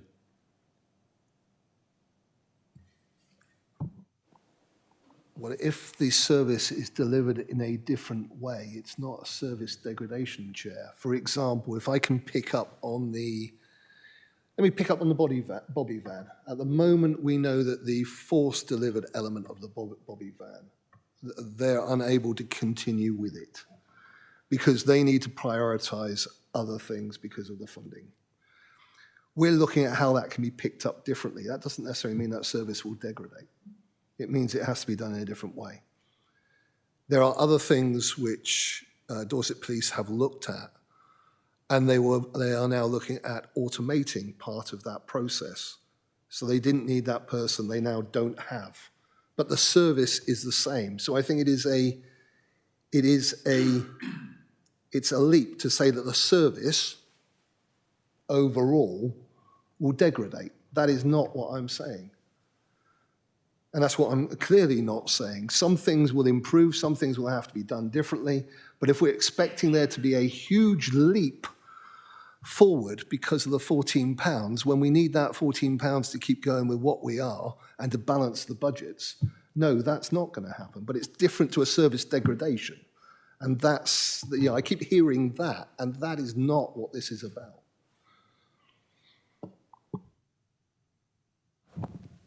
On that note, I think we'll move on to line of inquiry number 2, which will be brought forward by Councillor Clifford. If I could just give a bit of context. So I'm completely supportive of your position, and the Chief Constable has used every word that I'm going to be sitting there next week using. These things are difficult, they're challenging, we have to be considered, and sometimes people understand, and sometimes it does fall on deaf ears to an extent. So I'm not coming at here in a sort of aggressive anti-mode. This is just a challenging session to try to get some responses. And I think if you take back some of the comments we've had about the survey, the wording can be improved so it doesn't start to lead people down a particular desired response. And I think that would be my summary on the survey element. So the question I got, which I think you've already seen, is how do you as a commissioner hold the Chief Constable to account when you're assessing and delivering the change in a way that the Dorset Police operates, as in, as you just said, doing things differently within the financial constraints? And if I by the Chief Constable's word, within the challenging financial constraints of offering different levels of precept, whilst limiting or improving impacts on service delivery. I think in shorthand is, have you sat down and done what's the precept look like? What's the police service look like on £0, £7, £10, £14? How did you go through that analysis of what the impacts would be? Well, we've done that extensively over the last few months, almost on a 2-weekly basis through a process called the Resource Control Board. And ever since, I think it's fair to say September, somebody can correct me, but ever since September, they have been modelling what it's likely to look at depending on the two main factors, the core grant settlement and what we know about that, and the likelihood of what the precept would be. And yes, we've had a look at it on 0, 7, 14, 20, 30. That's why we would have asked those questions. The fundamental factor which has made it really difficult through that process has been the lack of clarity. Even now, neighbourhood policing has been set up with a big hurrah about an extra fund for neighbourhood policing. We don't know the detail of what that looks like. We know some of it now, but only in the last week, which is why we're not able to talk about it here, because we still need to assimilate it and see what it means for Dorset Police. We haven't got all of it still. And that devil in the detail won't come out until possibly, I think maybe we had a form sent through something this morning. So we've got to assimilate that and put that into context. What we have discussed, though, is to make certain we have an understanding, which I think will help talk to some of what you're talking about, is to know that if, as we believe, we're starting to get wins, the national insurance rise was not done under the national funding formula. That was a win. If we start getting these wins, we can start look at, great, that was the piece we would have liked to have done. We can now put that back in. We now put that back in. We now can now improve that. So yes, we have modelled it across all those pieces. It's been done extensively through Resource Control Board, and indeed, it comes to the Joint Leadership Board with the Chief and I in it for decisions as appropriate when we need to. So I can reassure you that yes, we have done all that.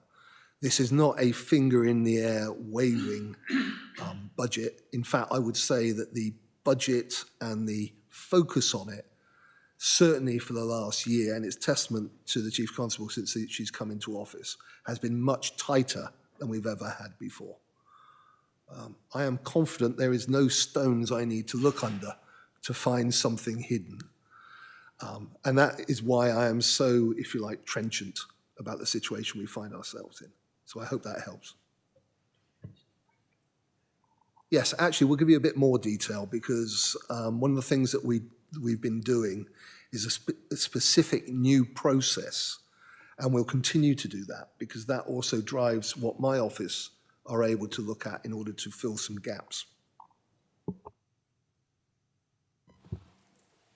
Thank you, Commissioner. Just to reassure you in terms of those scenarios, what I was going to say is that as well as looking at those different scenarios, what we have developed over the last 6 months is a sophisticated risk assessment process which looks at all of the functions that policing provides and assesses them in terms of any impact on those in terms of reducing funding or posts, what's the impact on the service to the public, what's the impact on the delivery of the police and crime plan, what's the impact on our staff, and what's the impact on our national and regional commitments that we might have with other forces or commitments we have with the Home Office. So it's quite an intricate process. There's 5 steps to that, but it does mean we fully understand every bit of our policing functions and how they might be affected depending on what the budgets look like and the decisions we make. And that might be fast time decisions like we had to do during COVID, or it might be strategic decisions about how do we set that unit up.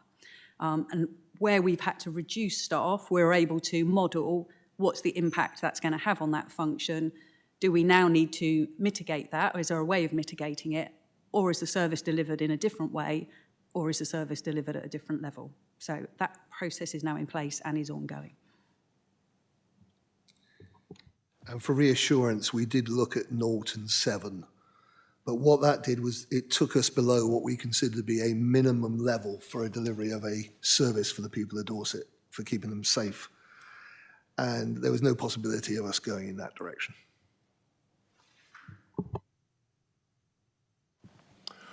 Do we have any follow-up lines of inquiry from the panel on this item? Councillor Woods. Yeah, thank you. I'm just curious how far you kind of extrapolate these kind of assumptions for budgeting and things like that in terms of, against, especially since the police and crime plan is there until 2029, I believe. And we're looking at constrained service right now. So how far are you looking ahead to make sure you can kind of meet your objectives whilst also dealing with the financial situation?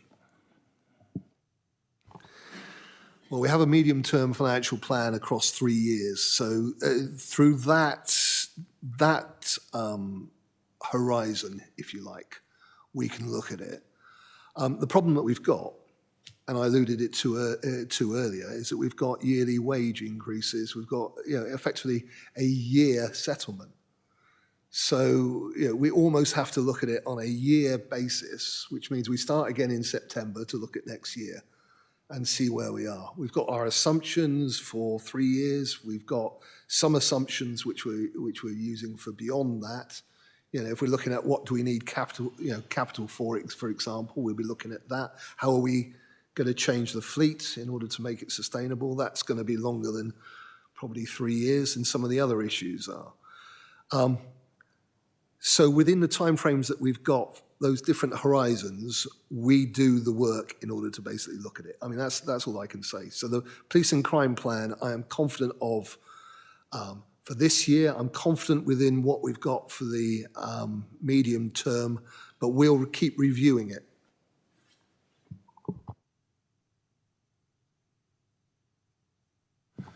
Thank you, Councillor Woods. Do we have any further lines of inquiry? Councillor Clifford. So I always think it's worth listening closely when a finance officer speaks, and it's always interesting when you get a robustness report that is qualified, and qualified with reserves in this case. So your reserves are right on the edge. You're not blessed with significant reserves. In fact, you're having to put money in. You've just suggested there that if the pay award comes up and it's going to be above, even slightly above what you're forecasting, you'll be having to dip into those reserves. Will that not instantly take you beneath your threshold? Julie, do you want to take that? So we've made an assumption about the pay award, and we have also got a contingency within the budget for an additional amount to cover us up to equivalent of about 2.8% within there, which we think is a reasonable assumption. It also links in with the other kind of government feedback into the pay review bodies that we know have been made. So we're comfortable in that assumption. Historically, we have had additional pay award grants, and we've been able to manage that pressure within year, and that's one of the factors that we've had to address in the current year was the pay award and was higher than anticipated, and the funding received was less than those costs. So we try and manage it within the year. So it's not an automatic, oh, we'll just fund that from reserves. But no, we don't have significant reserves over and above that minimum level. It is a pressure. That is what reserves are there for. But clearly, if we dipped below the 3% during the year, there would need to be a significant plan built into the following year's budget about how you bring those reserves back up to that minimum level. It only becomes the real issue about potentially Section 114 territory once you're looking like you're going to spend all of your reserves. And we're not at that point. So I wasn't going to mention those numbers. 114, that's never going to... So I sympathise. This is a really tight budget, and you've had some undelivered savings previously, which doesn't help. you've got your minimum revenue payment, your debt repayment, and go on going, is looking quite significant as it goes through the years. So in terms of the overall budget, I know you're going to say you're confident you'll deliver it, but there's always a risk. And how are you quantifying your financial risk at the moment?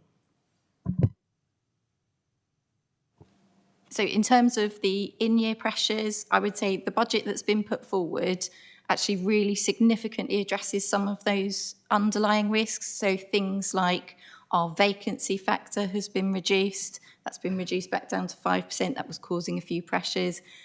Whilst we've globally reduced overtime, there are a couple of areas of the force that we're really struggling, and actually those budgets have been increased. So the force have gone through and really looked at all of those pressure areas and addressed them. So in terms of the ongoing risk of all of those things around major operations, mutual aid, etc., they've all been factored into this proposed budget to actually make it a much more resilient budget and a robust budget going forward. So yes, there are risks, particularly around pay award, because it's such a big proportion of the budget. There's also risks around the numbers of leavers and when they leave, etc. But we just have to manage that as we go through. That's kind of a normal level of risk. The other areas that were higher risk, I think, have been addressed, and I would say it's a much more resilient budget being put forward as a result. I think to add a little bit of reassurance, our pay assumptions are similar to every other PCC in the country, pretty much. My big concern is, and we heard it from the Chief earlier, is what we don't know is coming down the line. For example, the issue of the XL bully dogs. That has added a significant cost to policing across this country. And we've got our fair share of that, for example. The issue of the barge when it came to Portland. Now, that was meant to be completely funded by the people of Dorset, the policing. It wasn't, because I went into bat and everybody else went into bat, and we tried and got to get it sorted. But it is those things then added on top of what we're currently working with which concern me. And those will be the messages that I'll be giving to government going forward as well.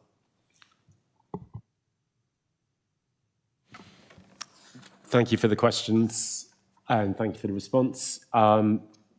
We will move on to line of inquiry number 3. This is one that I will present. With some schemes and services commissioned by the PCC coming to a close, cessation of a number of government grants and the Violence Reduction Unit remaining unfunded, how will the Commissioner ensure that the impacts are not felt adversely within the most deprived areas of Dorset? And how would you achieve this beyond lobbying for changes in the national funding formula? As an addendum, the Chief mentioned Operation Track and visible policing in her statement. And I would say, anecdotally, that is one of the most well-regarded programmes that's being held in our communities. My concern is, last time we looked at this, the grant funding for OpTrack was one of those items that's ceasing. So, Commissioner. Well, look, the position that you've just outlined is business as usual for us. It's finding how to address those issues. So let's first of all take the one that you mentioned, Operation Track. So like you, I'm also very admiring of Operation Track, and I think it has delivered for the people of Dorset. So it's something that we, myself and the Chief Constable, has discussed, is how do we keep that going? Now, of course, an element of Operation Track might be in the neighbourhood funding grant that we've got. But we don't, as I say, we're working through the detail and seeing how that works and what that covers and all the rest of it at the moment. Chief, do you want to say anything about Operation Track? Because we've had that discussion. Yeah, thank you, Commissioner. Just to say, in terms of kind of evidence-based policing, which is one of the cornerstones of our approach in being effective and efficient, hotspot policing is one of those things we know is effective and efficient. And the opportunity the Home Office funding gave us this year was to properly trial that and evidence-base that for Dorset Police. And we have seen in the majority of hotspots, we have seen those reductions, and we will be in future weeks releasing something publicly about that. But we have also heard most recently in our performance board the plans we have to continue that going forward and embed that within a way of working within neighbourhood policing.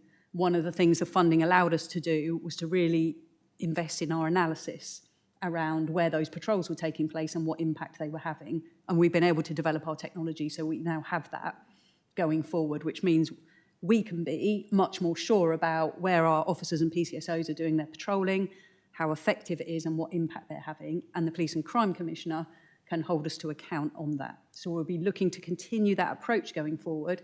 And as the Commissioner mentioned, we'll also be looking at where the opportunities are within the neighbourhood policing grant to be able to continue that and evidence the spend of that grant and the impact that it's having on keeping people safe in Dorset. That's a really useful take.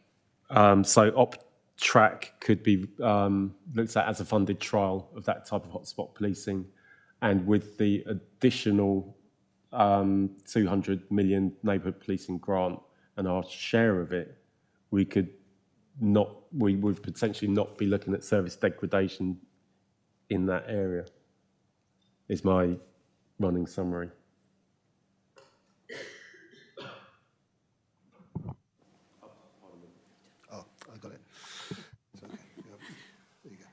Yeah, our commitment is to say that way of working, which we know is evidence-based and is effective, and we were able to demonstrate that it's effective in most of those hotspots in Dorset, we would look to continue that within neighbourhood policing.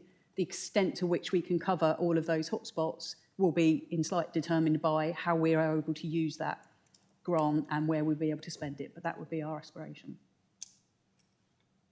Okay, in that particular example, that's useful.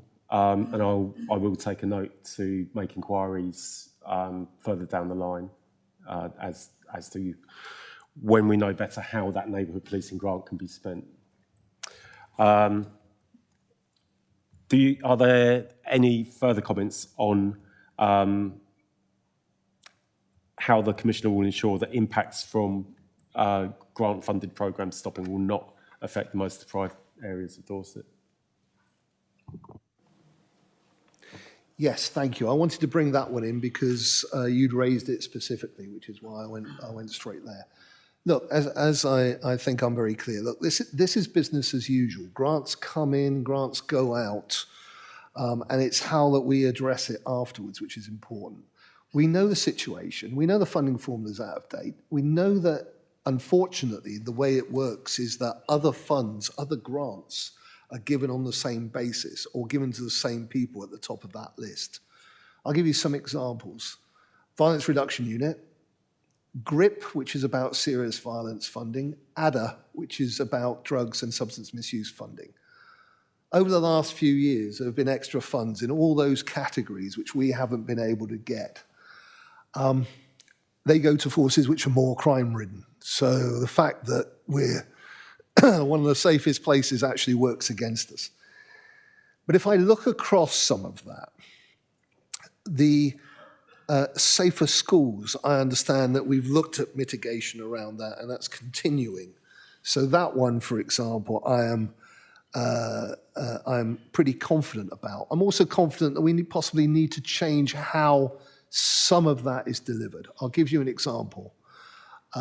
Is it best to have an officer standing at the front of the room talking about consent training, or is it better to have another type of intervention from another body?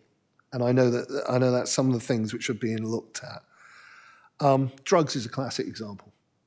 Drug prevention. We have a fantastic drug prevention team who will give an amazing lecture, but that is about one aspect, drugs and the law. And that will hit, say, that part of the room listening won't get that at all. So I think that there is something about also looking and becoming more innovative about how we deliver some of these things.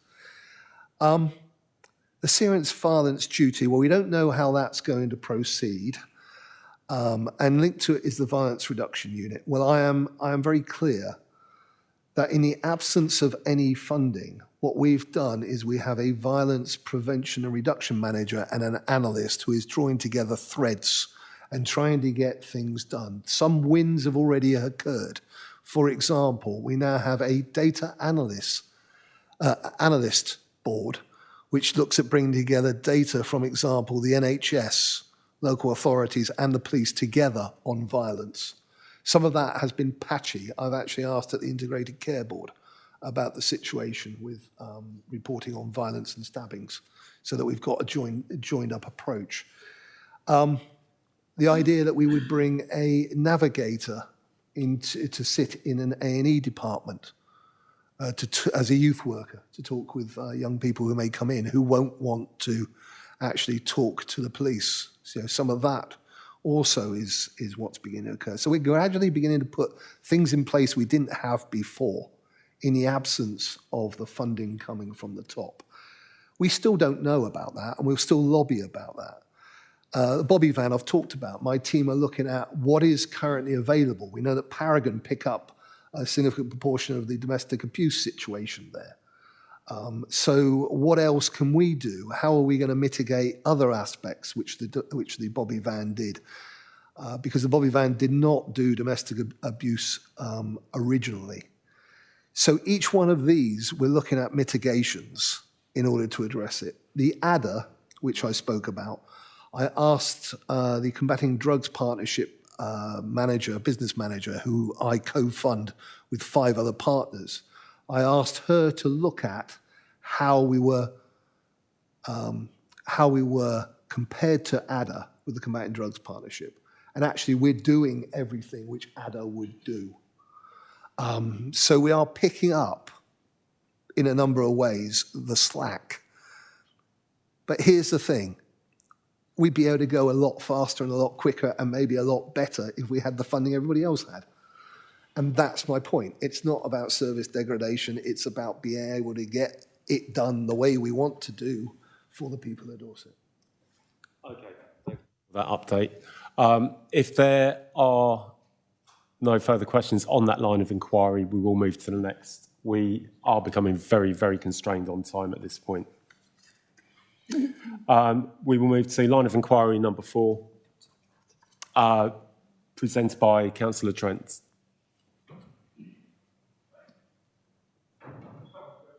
That will be me. Right, thank you, Chairman.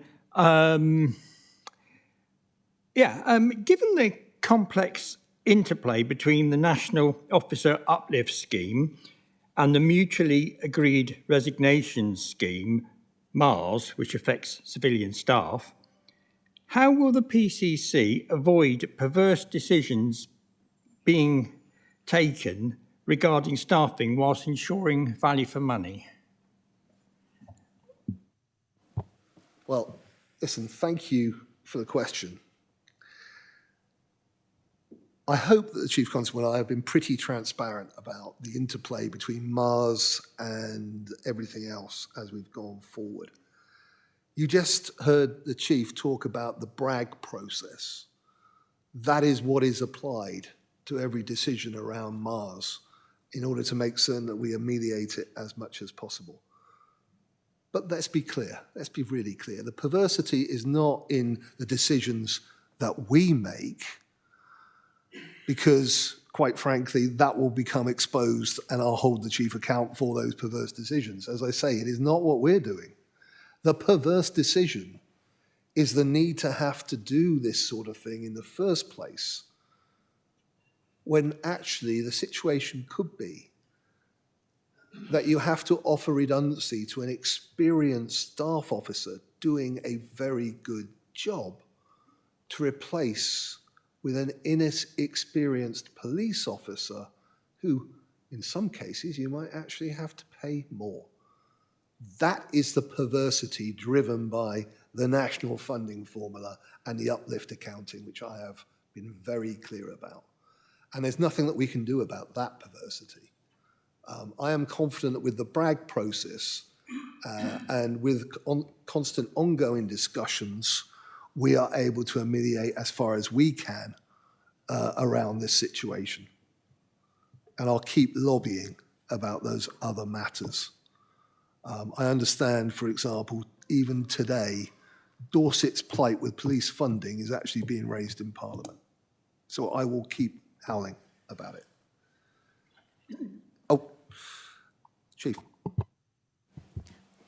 Councillor, thank you. I just wanted to reassure you that I am held to account by the Police Crime Commission around those decisions. Every single one of those decisions around Mars has been scrutinised by the Office of the Police and Crime Commissioner.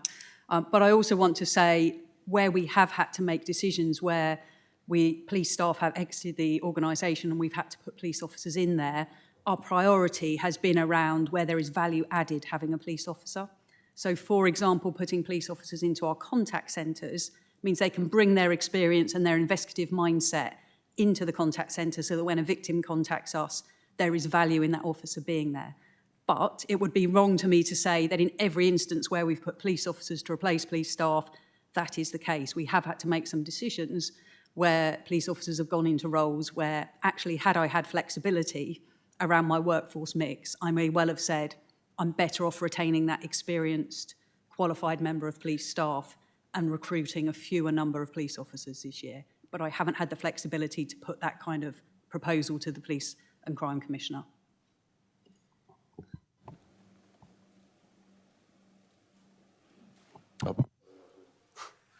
Thank you, Chief. And by the way, I misspoke. I used the word redundancy. It was resignations offered to people. So look, I hope that gives you some clarity around that. It's not the perverse decisions within Dorset Police that we're worried about. It's the perverse decisions being forced on us by the situation. Do we have other questions on this line of inquiry, Councillor Trent? Yeah, just following up on that, does the Police and Crime Commissioner perhaps agree with me and hopefully makes the point that the Mars scheme is probably effective as a one-off once in a while, but as a continual annual scheme, is that actually not very risky? You know, if it's adopted on a regular basis, one-off is one thing, but, you know, I believe that this is still in place for the next year. Yes, I'm sorry that there's been a misunderstanding somewhere, but it isn't a ongoing situation. It was a one-off scheme specifically to address the in-year funding situation and make certain that we could balance the budget. It is not something that we're going to be doing on a regular year-on-year basis. My vision would be that we get to a place of stability where we have proper funding for Dorset Police and we don't have to start doing these measures. So far, it's not an ongoing thing which is part of the fabric every year. Absolutely not. Thank you for that update. So you mentioned that Mars isn't an ongoing scheme, but earlier in the Chief's statement there was mentioned that staff reductions are still necessary. I assume that they are falling under the Mars scheme.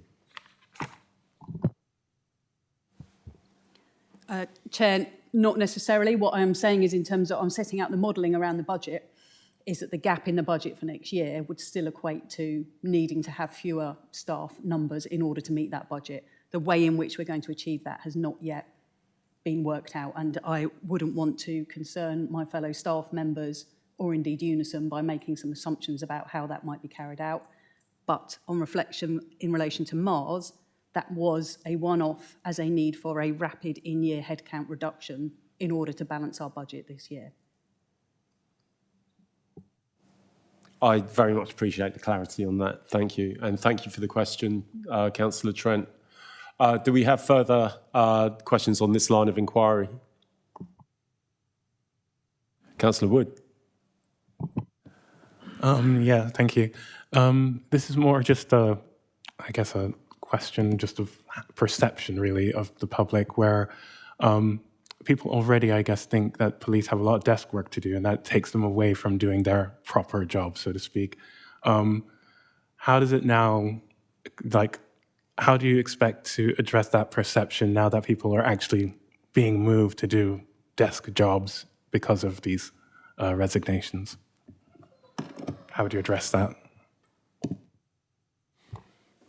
I think it kind of speaks to what I said earlier about ongoing improvement and the fact that we'll continue with the investments that we've got. I'll let the Chief talk to detail if she wishes to. But for example, Dorset Police have now integrated something which is almost business as usual, but not quite for everybody, called Pronto. And that's where officers are able to do a lot more on their mobile phone rather than going back to the office and spend time on a desktop computer. So overall, there is a move to being more flexible, more visible. I think that has to be the way that we translate to the public. We need to talk about the things that are good. The fact that we've got 72 contact points, I think there's more than that now, which we never had before, where they can go and meet their officers.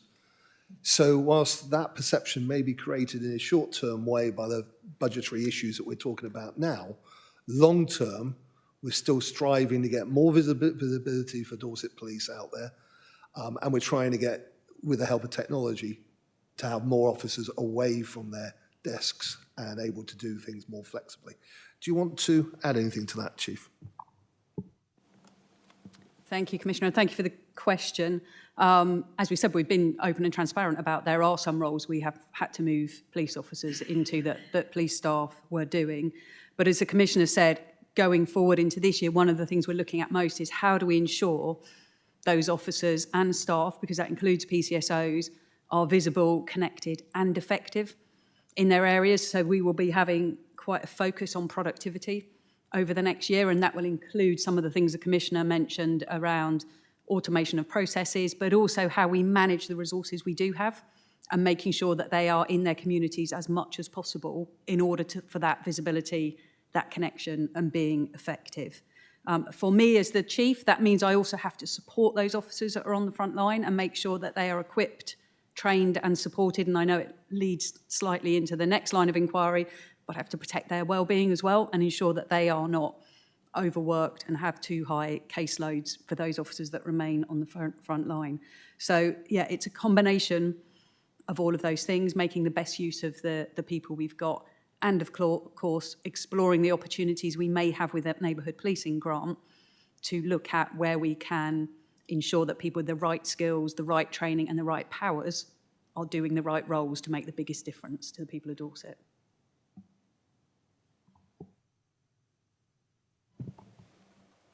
Councillor Clifford. Very quick question. So how many posts have gone through Mars and how many police officers have filled some of those posts?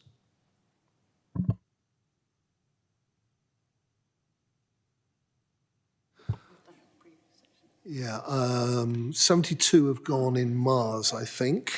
Am I at a date? Yeah, you said that. Yeah. I can't tell you the other figure because, to be honest, we're still working through and looking at it.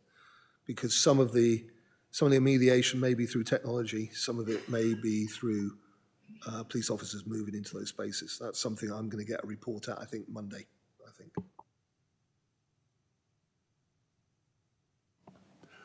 Thank you for the question, Councillor Clifford. Do we have further questions regarding this line of inquiry? Okay, we will move on to...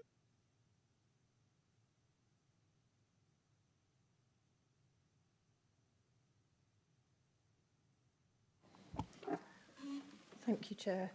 I'd like to echo the comment of the Police Commissioner in that we really do need to show that we're thankful for the police and that we really do support them in all their efforts to keep the people of Dorset safe. We've heard a lot about delivery and service delivery. We also hear that the police obviously need to be paid for the job they do. And my concern is how their well-being is maintained. I think the Chief Constable referred to the possibility of a loss of 110 police staff without the precept. That was a very telling statement as far as I was concerned, as I go through this morning and try and reflect on how I'm going to respond to the question that will be coming our way shortly. I'm also concerned about the impact that these reductions or potential reductions have. And as the Chief Constable said, there is going to be an impact on the remaining staff, inevitably. And I understand that a risk assessment methodology called BRAG is in place. So given that, and given the national reports around national issues with mental health and well-being, how will the Commissioner hold the Chief Constable to account in ensuring budgetary decisions do not adversely impact the welfare of frontline officers and police staff? Thank you.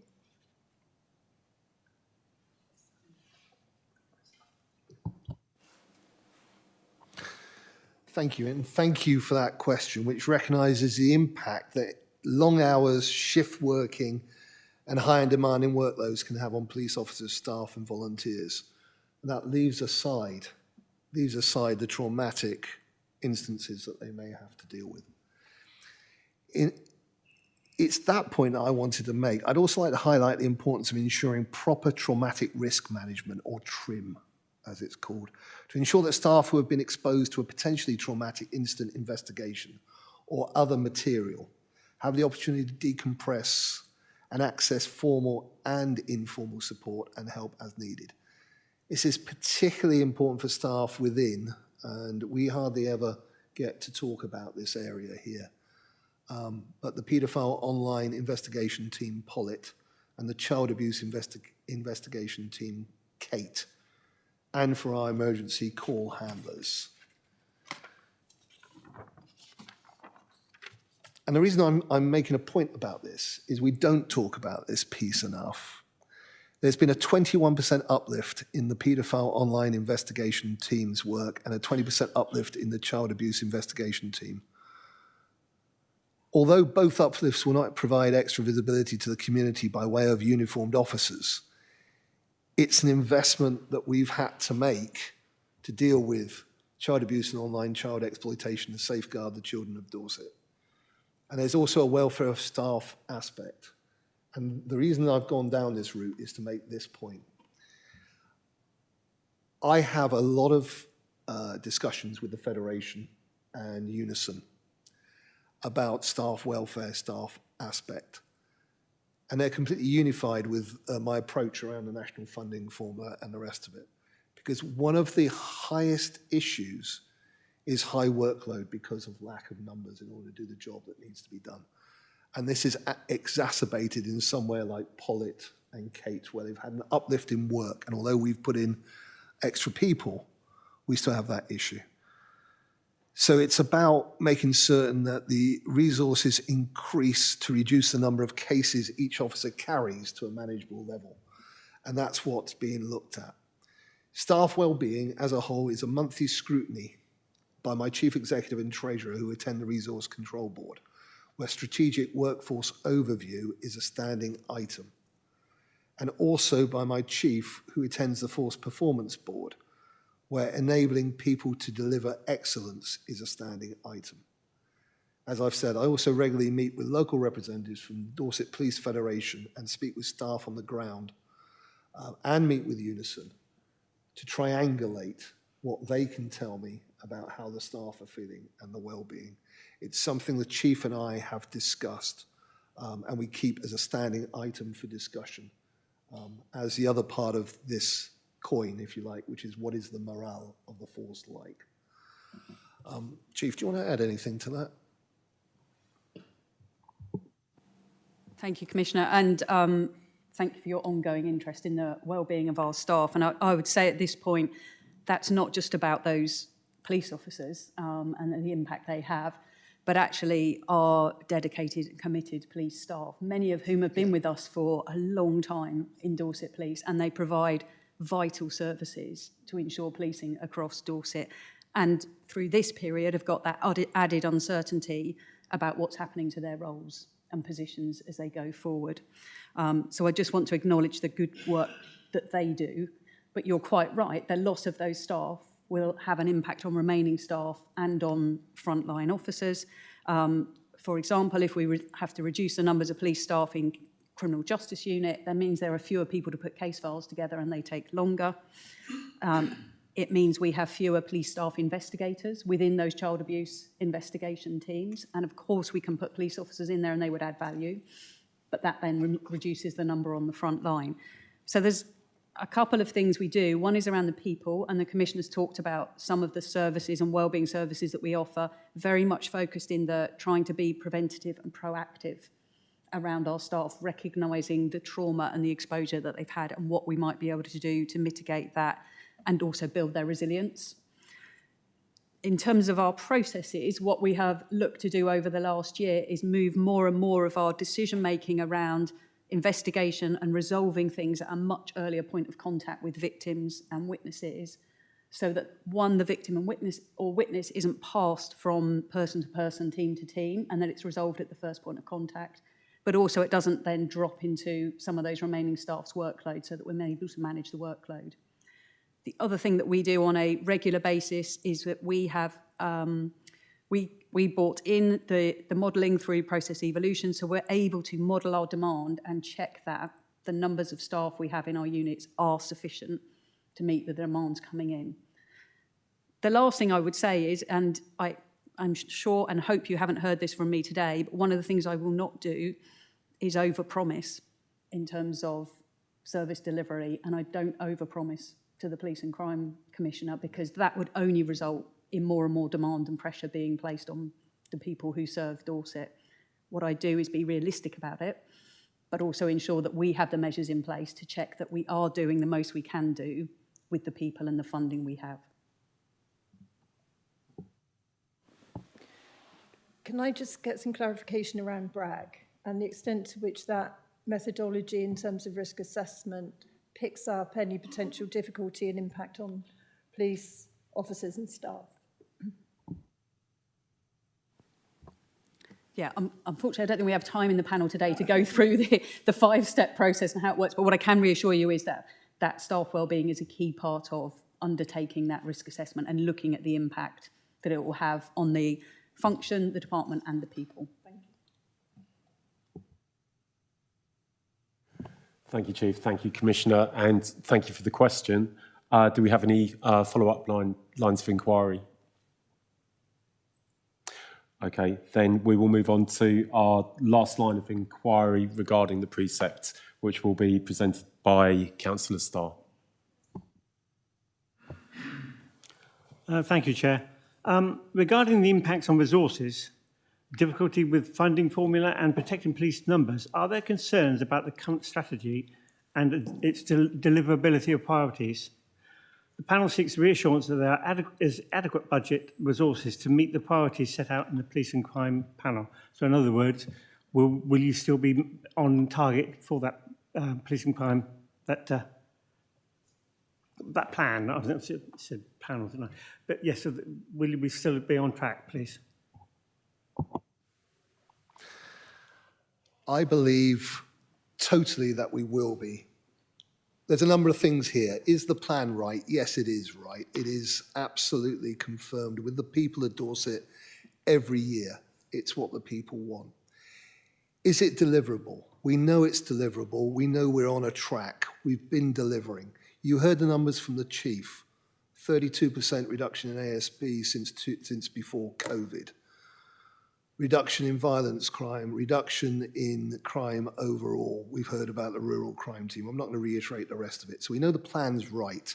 We know that it's being delivered.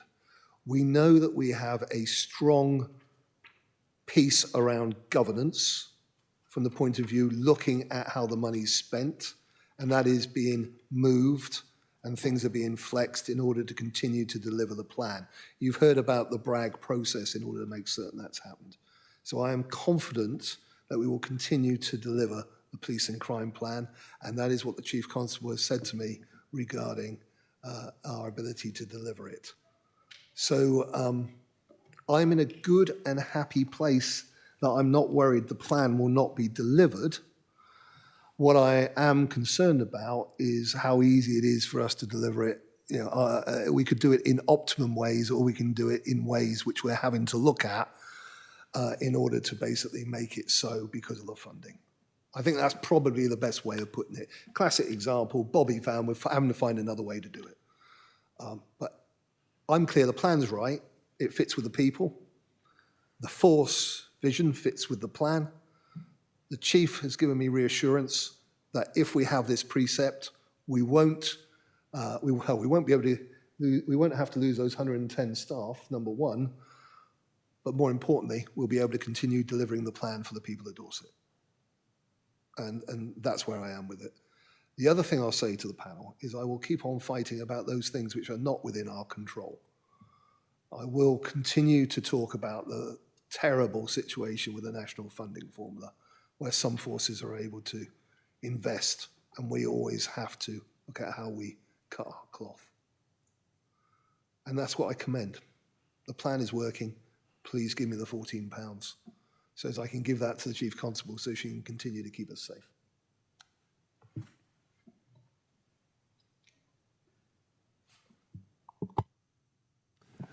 Thank you, Commissioner.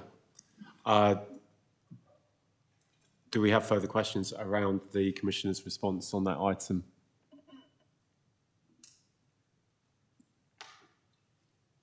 Okay. Then that will conclude our lines of inquiry around the precept for Dorset Police.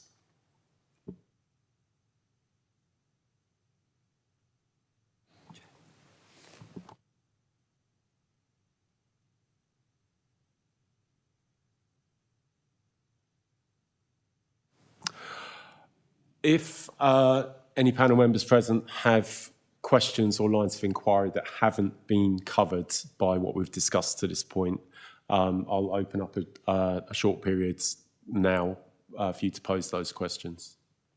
Councillor Starr.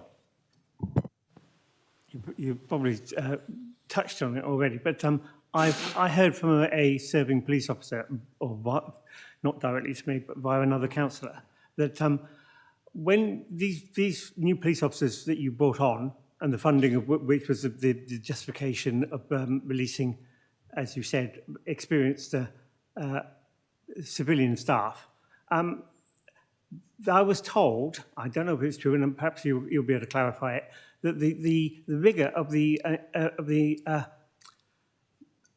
questions to the interviews for the new police officers was not as high as it possibly should have been. Is there any truth in that rumour? In other words, in order to make the figures, did you have to take people on that you wouldn't necessarily have wanted? Thank you. Absolutely not, is my understanding, but I will pass to the Chief. Absolutely not. So in terms of the standard of recruits, that has not dropped in any way whatsoever. In order for nationally the recruitment to be achieved at such volume, at pace, there were some changes that were made to processes, but absolutely the standard of recruits has not dropped. If anything, I meet every single new recruit. The standard of recruits is actually quite awe-inspiring when you meet them and you read through their biographies, which the Police and Crime Commissioner does too. As with any generation of police officers, they will always look to the new generation of police officers and make comment about whether they're as good as their generation of police officers.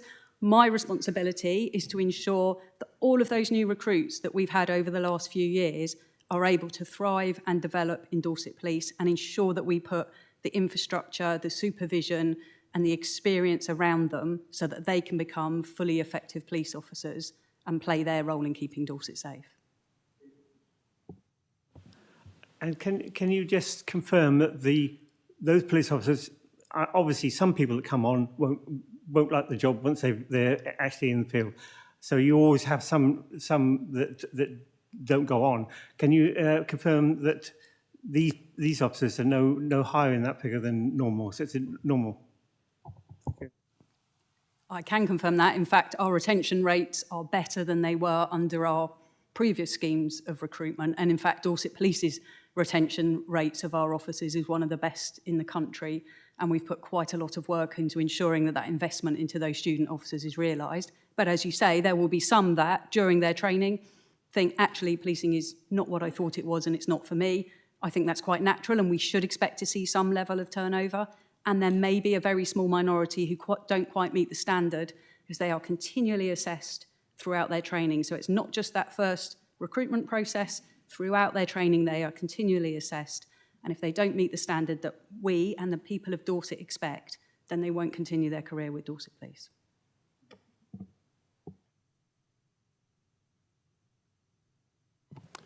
Thank you for the question, Councillor Starr. Do we have any other questions or lines of inquiry? Councillor Wood. Just back to the national funding formula issue. I was just curious how much support you've had from Dorset MPs when you're lobbying government, if you've had any. That's a glorious question. And the answer is I have had support from Dorset MPs. I would say that they are unanimous in their support for what I'm trying to do around the national funding formula. It would be unfair of me to say so-and-so has done this, so-and-so has done that, because I don't always know what they've done. They don't necessarily, keep me apprised of every piece of correspondence they might write, for example. What I do know is that Dorset's funding and the national funding formula has been raised with the Home Secretary directly. It's been raised in the House directly.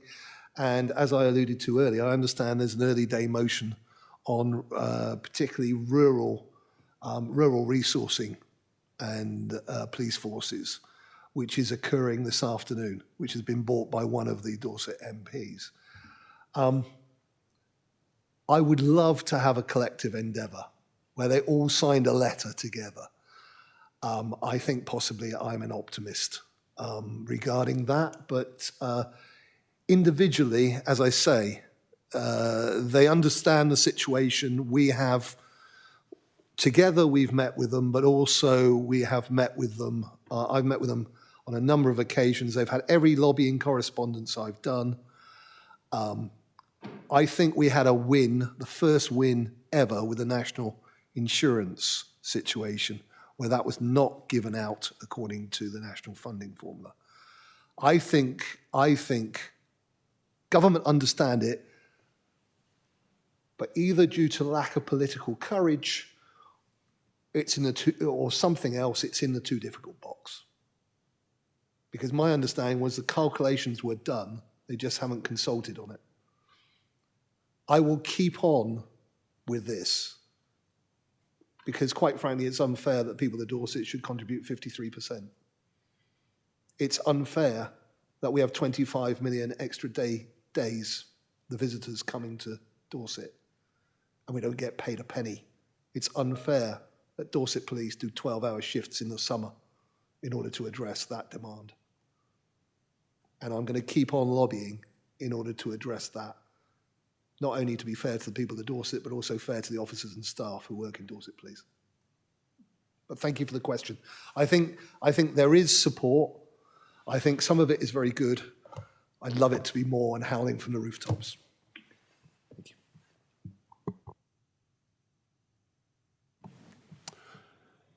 Thank you for the question, Councillor Wood, and thank you for the response, Commissioner. As you know, I am a big supporter of collective endeavour. I think it's reasonable for me to say that the panel would be unified, are unified in the continued need to lobby central government for our fair share of funding for Dorset Police. I also think that the panel would stand ready to support collective endeavour if you needed to call on us to do so.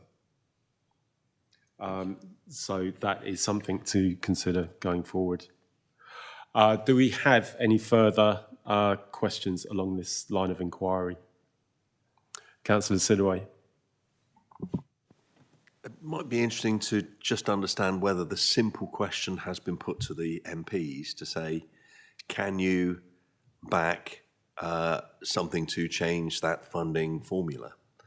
I know, for example, that the MP for Mid Dorset North Poole is very disappointed she can't be at the debate this afternoon because she's in a ministerial meeting, but I'm sure that we would get support in that area. I think it's too important. I think it's important to understand that I wrote to all the MPs. I've given them every lobbying thing. I've actually asked them if we could have a collective endeavour in writing. I will keep on asking and working with them individually, and I will continue to see them. I have a bi-monthly meeting with them where the top of the agenda is progress with lobbying, and top of that agenda is the national funding formula. I will continue to have those meetings. I will also continue to engage with the PCCs because we also lobby, and we lobby collectively. Basically, if Donald Trump phoned me and said he'd help, I'd take it, right?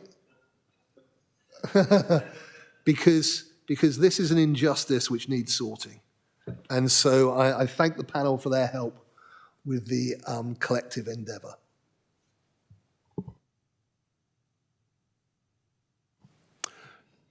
Thank you for the question, Peter Sidway.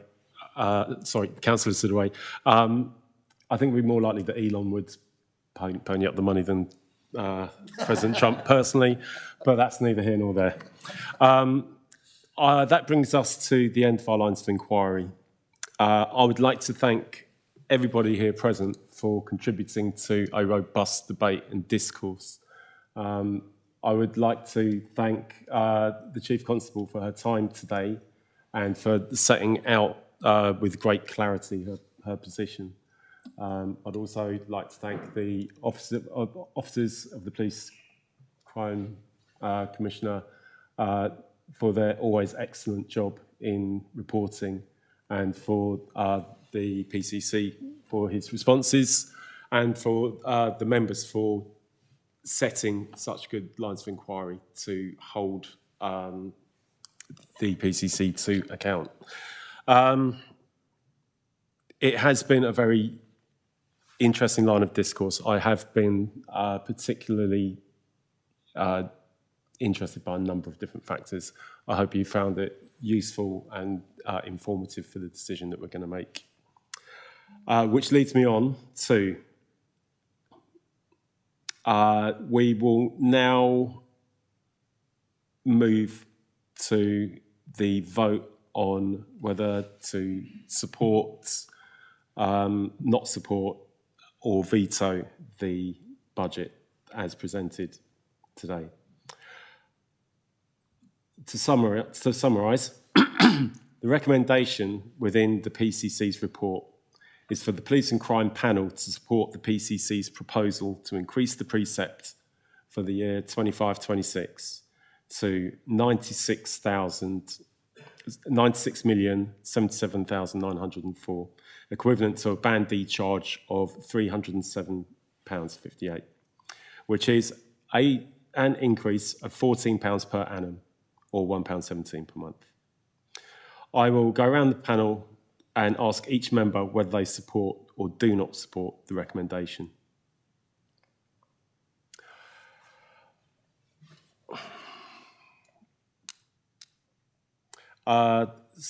Starting in no particular order, I will move to my Vice Chair. Would you, we ask each member in turn? Yeah, okay. Actually, I will lead the vote. I've given great consideration to the discourse we've had today. I have moved from a position at pre-meetings of reluctantly agreeing the budget to finding myself in a position where I considered not supporting the budget in terms of my issue was that we are increasing the precepts and not increasing the corresponding services.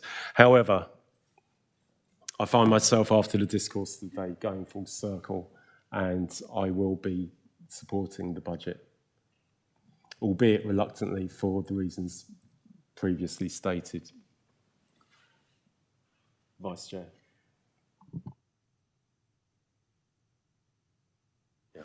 I feel equally conflicted. I've reflected on this at length. I've moved in various directions. On reflection, I support.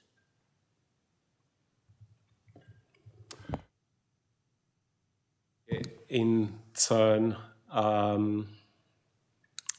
Councillor Starr. I've come to the same decision for exactly the same reasons. I know that I take your point, Chair, about we're paying more and not getting more, but that, I'm afraid, is life. Thank you. Thank you, Councillor Starr.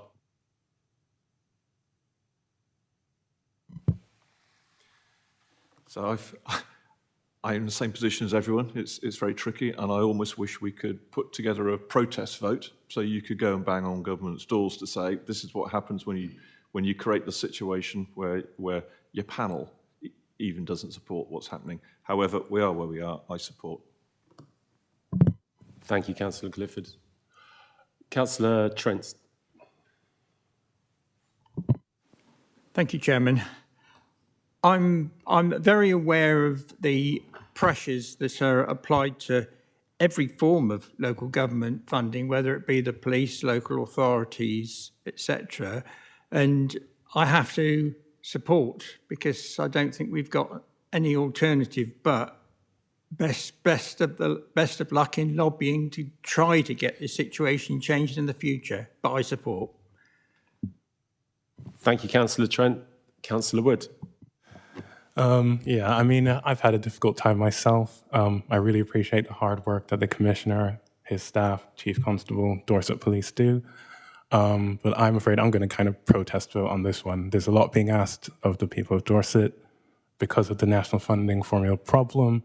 So I'm going to not support this. Councillor Sidaway. I haven't found this particularly difficult decision. I completely support what is going on.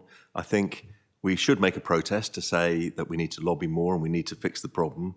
But I think everything is going up and everybody understands that if you only increase something by a small amount and everything around it is going up more, then there will be pressures on that service delivery. And I think everything we've heard today has shown that every effort, and everything we've heard in the 18 months since I've been sat here, that every effort is made to find efficiencies.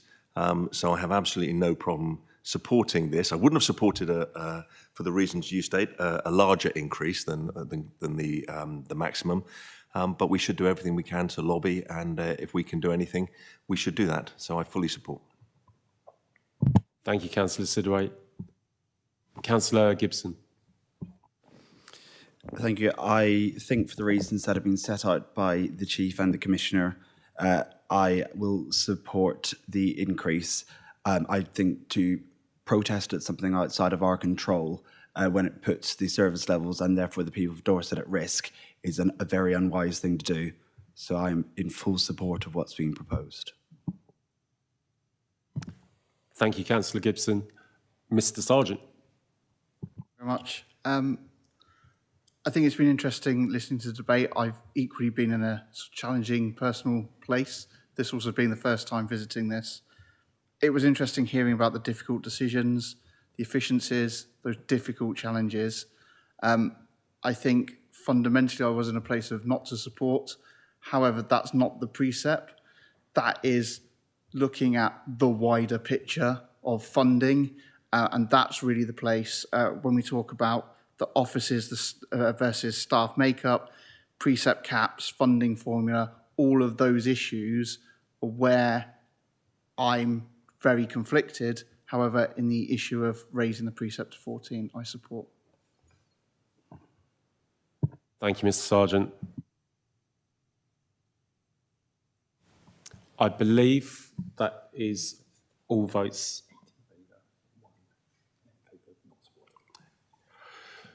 So I am informed that we have 8 in favour of supporting and 1 against supporting. So that is a majority in favour. I'd just like to give my thanks to the panel, and I'll give you also my reassurance they will continue 2 things. One, with what I've heard from the Chief Constable, we will continue to deliver the police and crime plan for the people of Dorset. We'll continue driving down ASB, fighting violence and high harm, making the police visible, connected and engaged, fighting rural crime, putting victims' communities first, and, as you've seen today, making every penny count for Dorset. And with that last one, I will continue fighting in order to get this injustice sorted. Because I absolutely understand the conflict, right? But actually, you'd have been punishing us, and we're not the ones. It's the system, let's be polite. It's the system that needs to change from upstream, and I'll keep fighting to do that. Thank you very much indeed.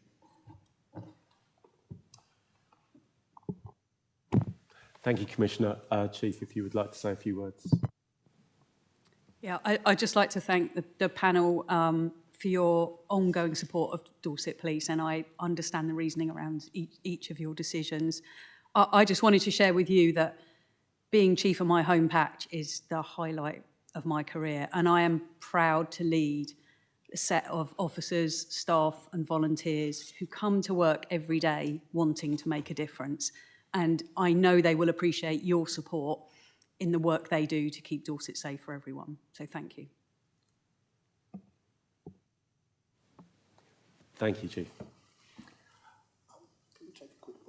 I was just about to pass on to Mark, who will say a few words about continuing the meeting. Thank you, Chair. So we have pretty much reached the 3 hours that we've got allotted, set out within the Constitution. The panel can choose to extend beyond that because there are remaining elements of business to discuss, excepting that there'll probably be a bit of a comfort break, but we'll just need a vote on that, Chair. So we'll just need somebody to propose and second continuation of the meeting.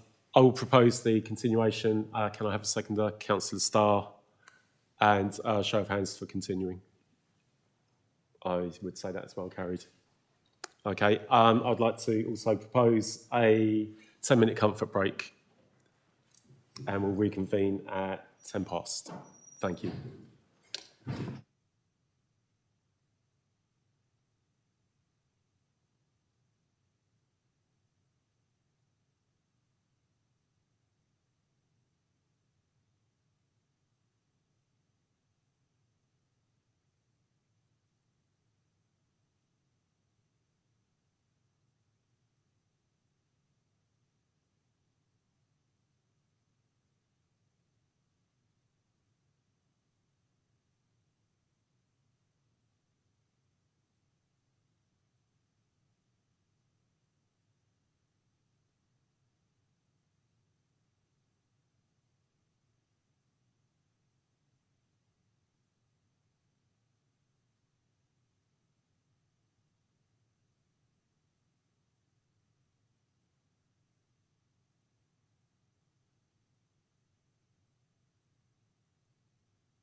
Councillor Sidaway and Councillor Gibson have had to leave due to prior commitments.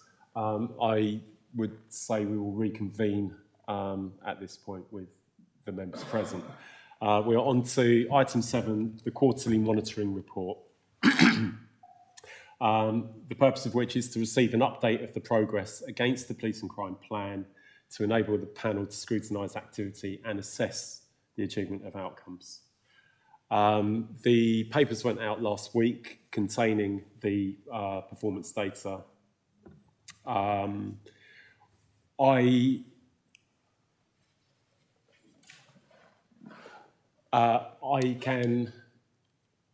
take into account that a lot of work and due diligence has gone into focusing on the precept lines of inquiry.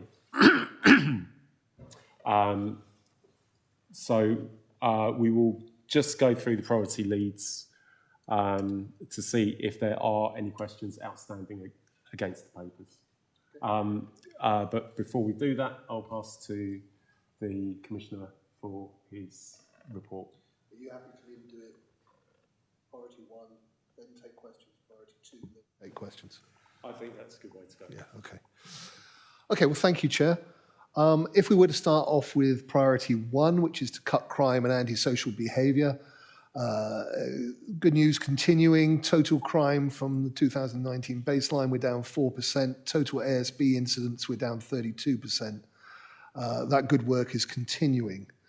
But also interesting, and the Chief's no longer with us, as is correct, but there is a real focus from Dorset Police on increasing their positive outcomes. And that is beginning to move forward. Latest figures show an increase of 2.2% points in the positive outcome rate for victims over 12 months. That's across the board.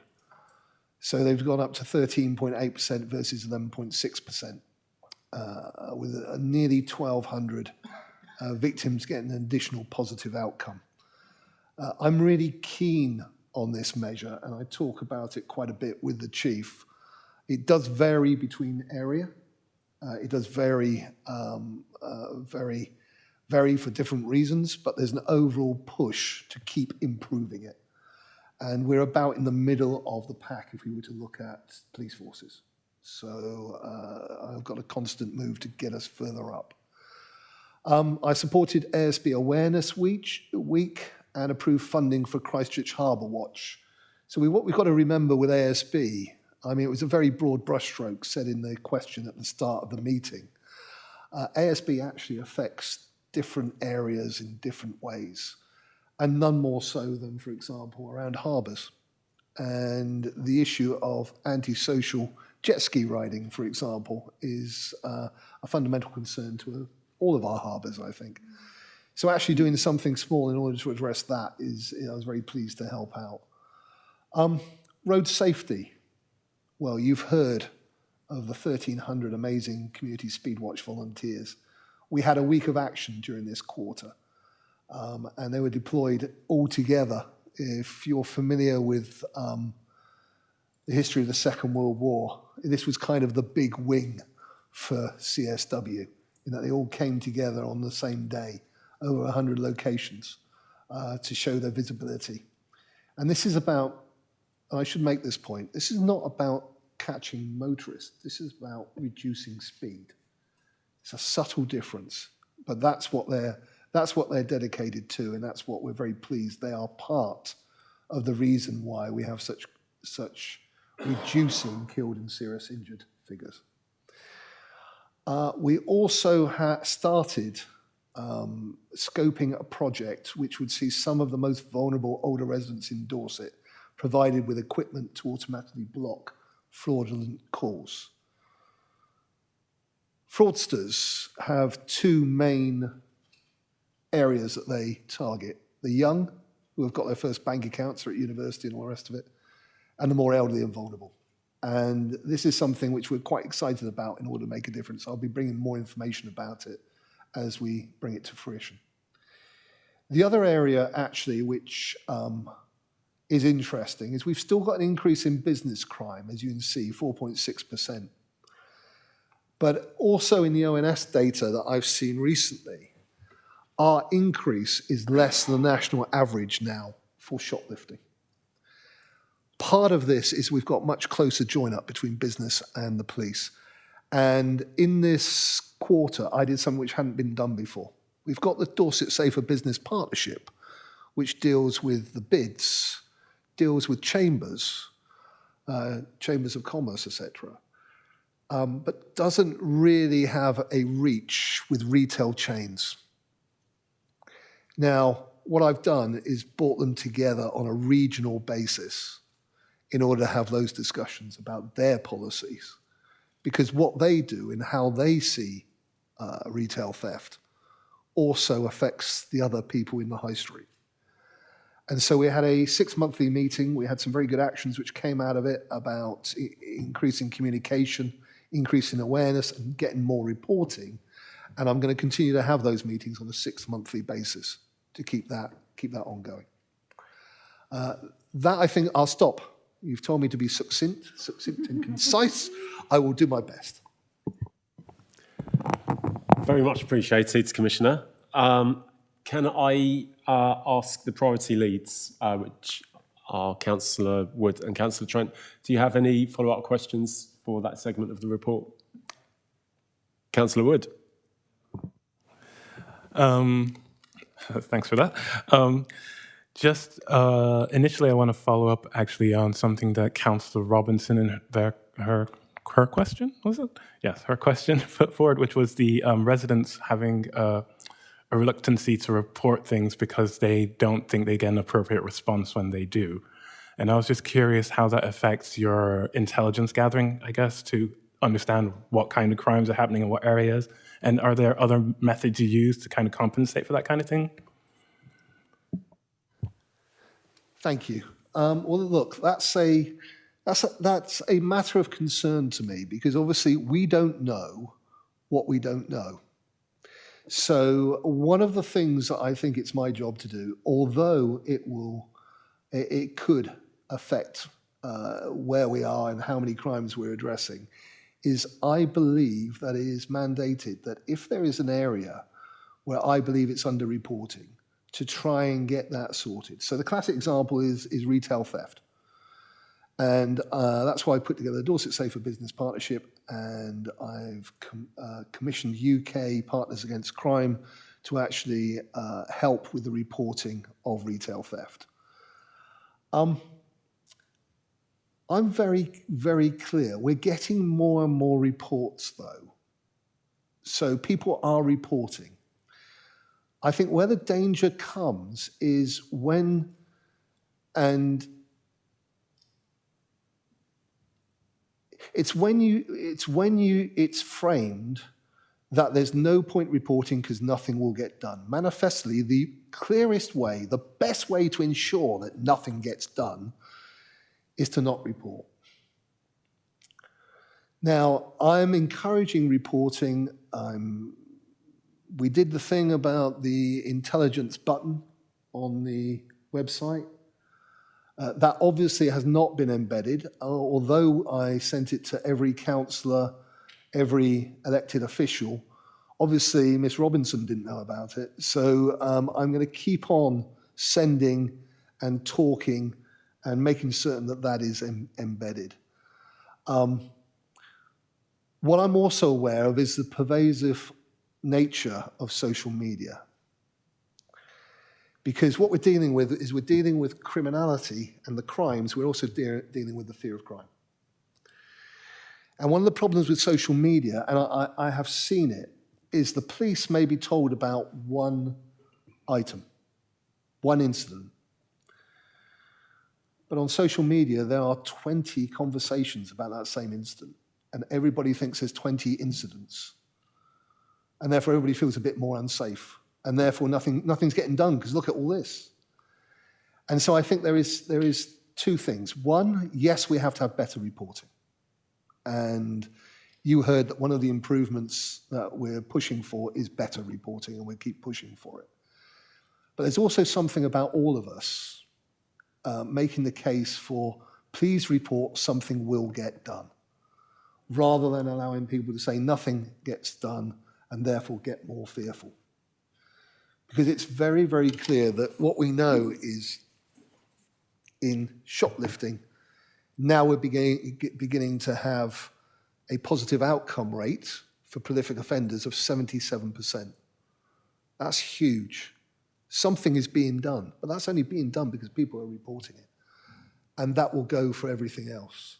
And it is usually the volume crime element, like antisocial behavior, shoplifting, those sorts of elements where you might see something that you don't report and you think nothing's happening. A violent crime normally does get reported. So I hope that's helped a bit from the point of view of my stance on it. I mean, the police will take intelligence from a number of resources, but reporting is the biggest one. Yeah, thank you for that. I've just got a couple more, if that's all right. Okay. It's good to see the home safety leaflets going out to the estate agents. I think that's something you mentioned in a prior meeting before. I was just wondering, how are you measuring success of the pilot program? I will come to my officers in a minute to see if they've got a reflection on that one, but prevention is incredibly difficult to measure. We're already driving down dwelling burglary anyway. So a measure for me will be if we drove that down faster, but I am realistic. I am not confident that we can link that to one specific measure. And it will be what the force are doing. It will be elements like this in order to do it. But this was a gap which was identified, which needed to be filled, in my view. Because when you actually think about your security, it's when you move home and you've got to change locks anyway.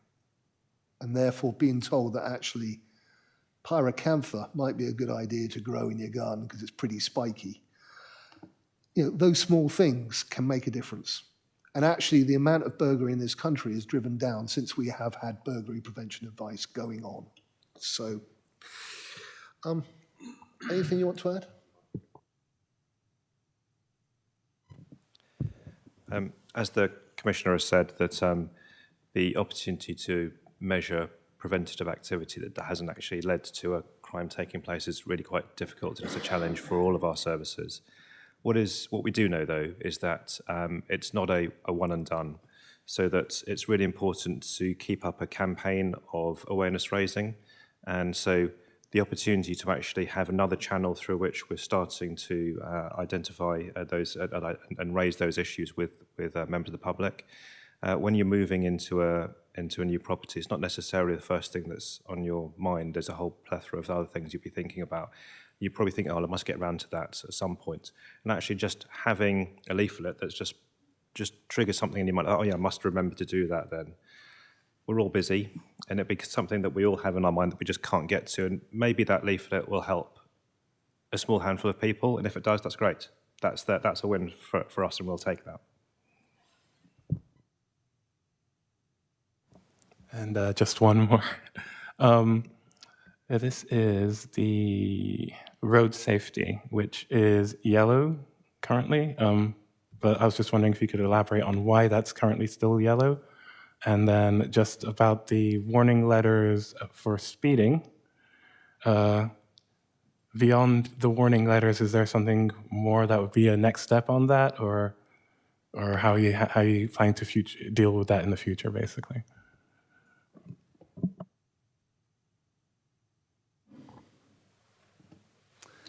Yes, absolutely. So I've been looking at it, I'm just thinking that's yellow, okay. But the killed and seriously injured, I should say, is very much green with a 10% reduction. The reason road safety is yellow, because there's still things that I think we should be doing. Sorry? It's a typo. Oh, it's a typo? Yes, it's a good spot. Sorry, I'm not on the microphone. It's a typo.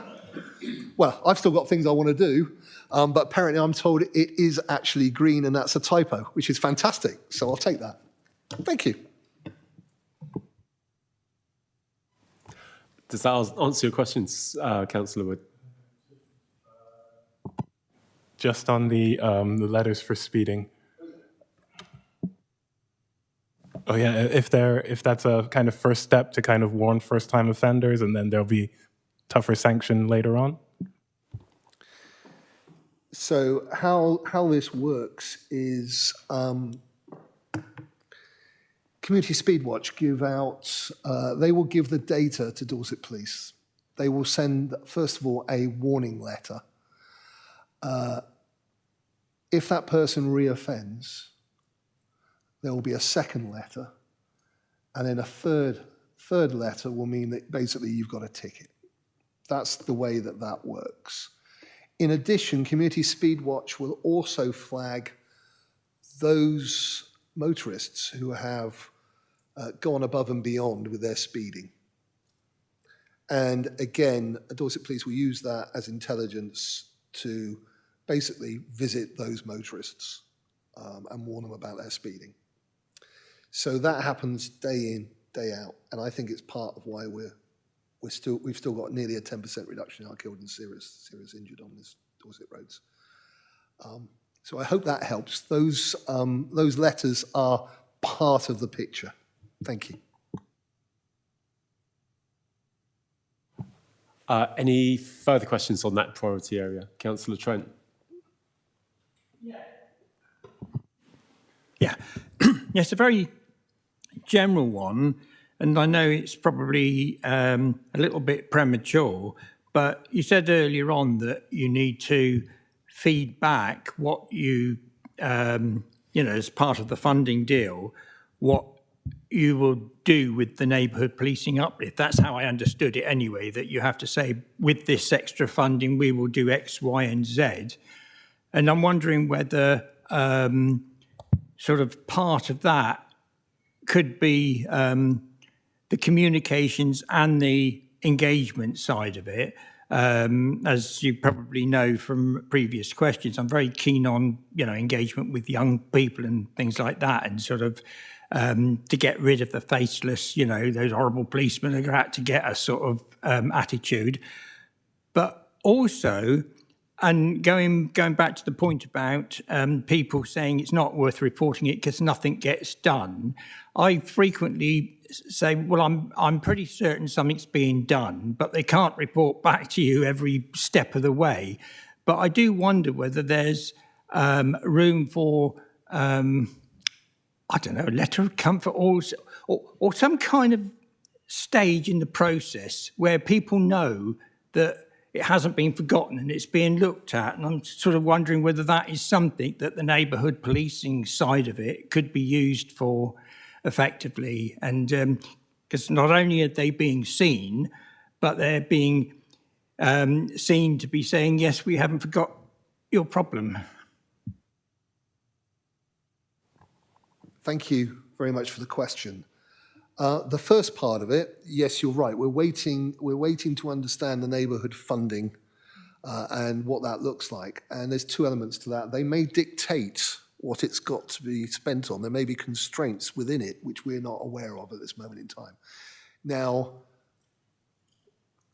that worries me because we've had this before. If something happens and we're told this is happening, that may not be what the best thing is for Dorset.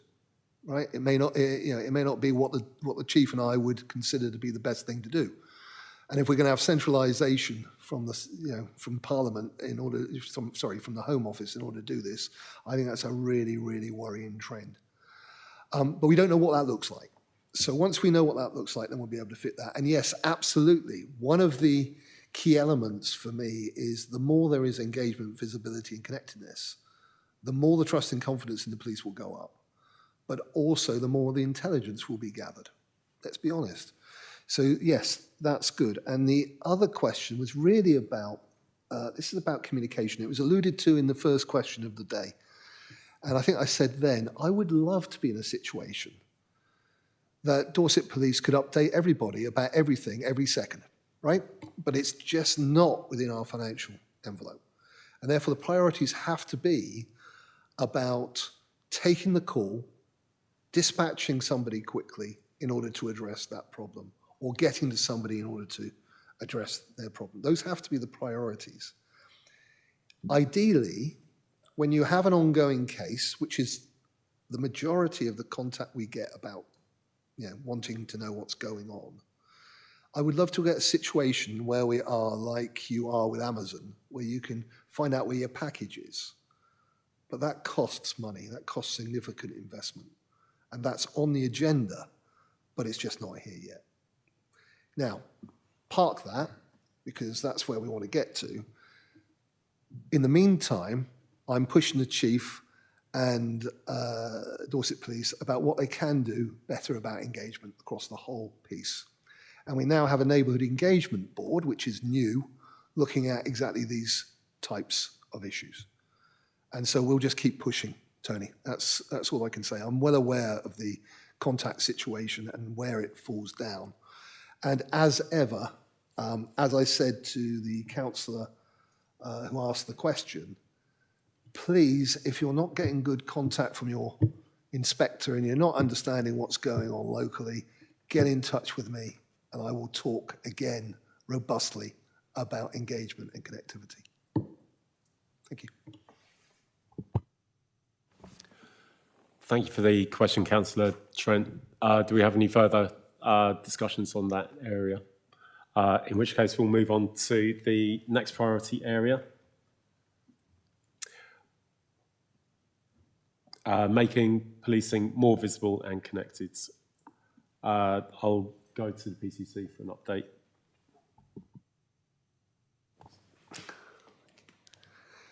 Yes, spookily, it's making policing more visible, connected and engaged. So,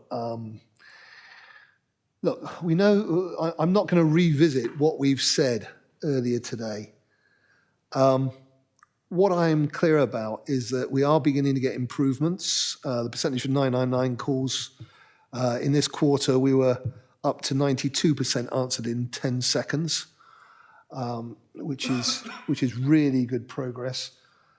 Even, I believe, on New Year's Eve, which, let's face it, is just a little busy, they were hitting, I think somebody told me, 95%, which was brilliant.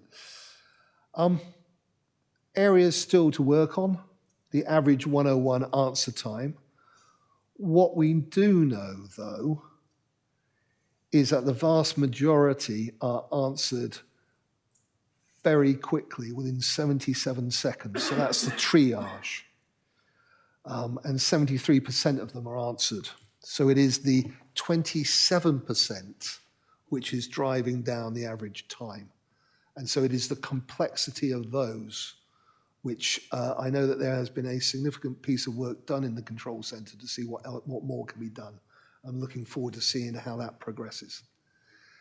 I'm not going to talk about the mutually agreed resignation scheme, Mars, because I think we've probably done that and the scrutiny thereof. I did, during this time, do my annual survey, and indeed we looked at that and got key information about the people of Dorset and what they felt. That is how I validate my police and crime plan, to check whether we're talking about the right things, that it's still coherent, it is still relevant to what they ask, and we are still spot on. I mentioned the Neighbourhood Engagement Board earlier. This was where it started, and one of those things that we're refreshing is the neighbourhood engagement commitments. This is a commitment of the neighbourhood policing team. This is where they talk about the priorities for that neighbourhood. And if ASB ain't in there, then I'm going to ask the question why, because that is the prevailing thing which the people of Dorset say they are concerned about locally to their homes. You will remember that we started with front counter pilots, 3 of them, to bring off to trial front officers. Those have now finished. And in discussion with the force and the financial envelope, two things is clear. One is they are not financially viable. Not enough people use them. I think half the reasons for calling could be satisfied through other ways, and a significant amount of it isn't about the reporting of crime anyway. So they've done due diligence on it, and we can't keep those front counter pilots operating, particularly with our financial envelope.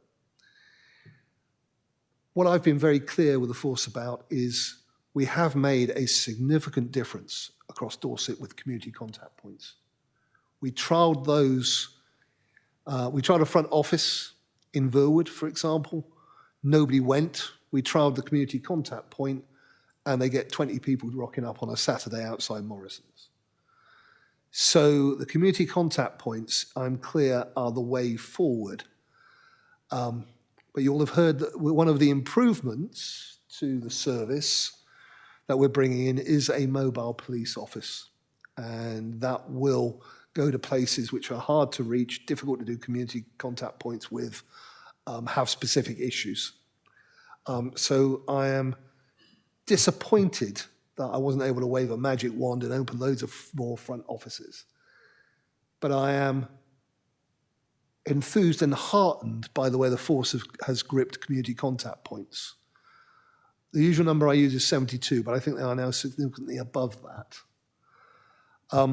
And I think the point that we now have is through that neighbourhood engagement board is to drive that those are as effective as possible.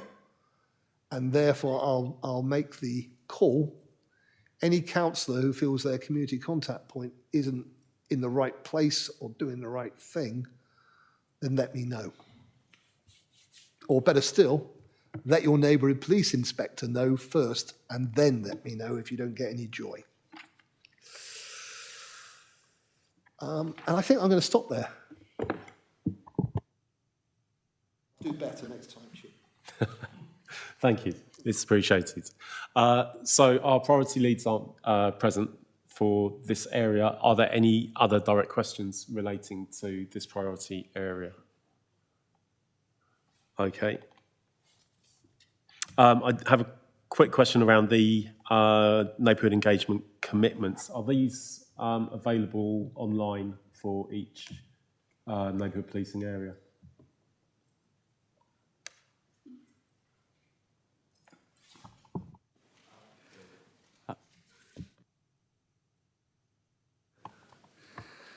Yes, I believe they are, but as Adam sits on the neighbourhood engagement board, I'm going to get him to talk specifically about where we are, because we're also making certain they're reviewed and up to date. Yeah, that's correct. So for every one of the neighbourhood policing areas on the Force website, you can see the neighbourhood engagement commitments. So if you fill in the field as to your local area, there's a section on there which gives you information. They are reviewed twice yearly. The intention is to do some redesign and reflection on those, because we want to make sure that they're more precise, relevant to the local geography, and there's greater consistency across the board. And as the Commissioner has said, that's being managed through the Neighbourhood Engagement Board. But yes, they are available to look at right now. Thank you, Adam. So they reviewed. The neighbourhood engagement commitments are reviewed twice yearly by the Neighbourhood Engagement Board. How is the input gathered from the communities and the residents?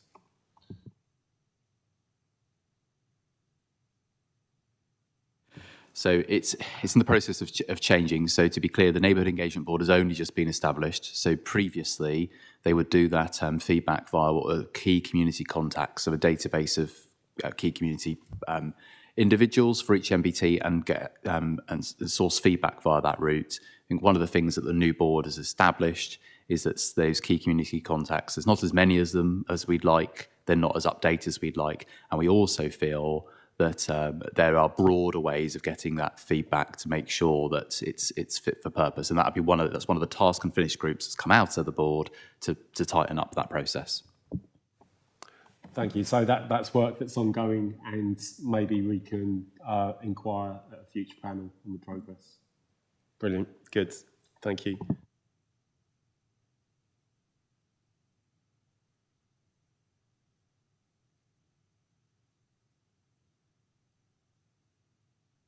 Commissioner.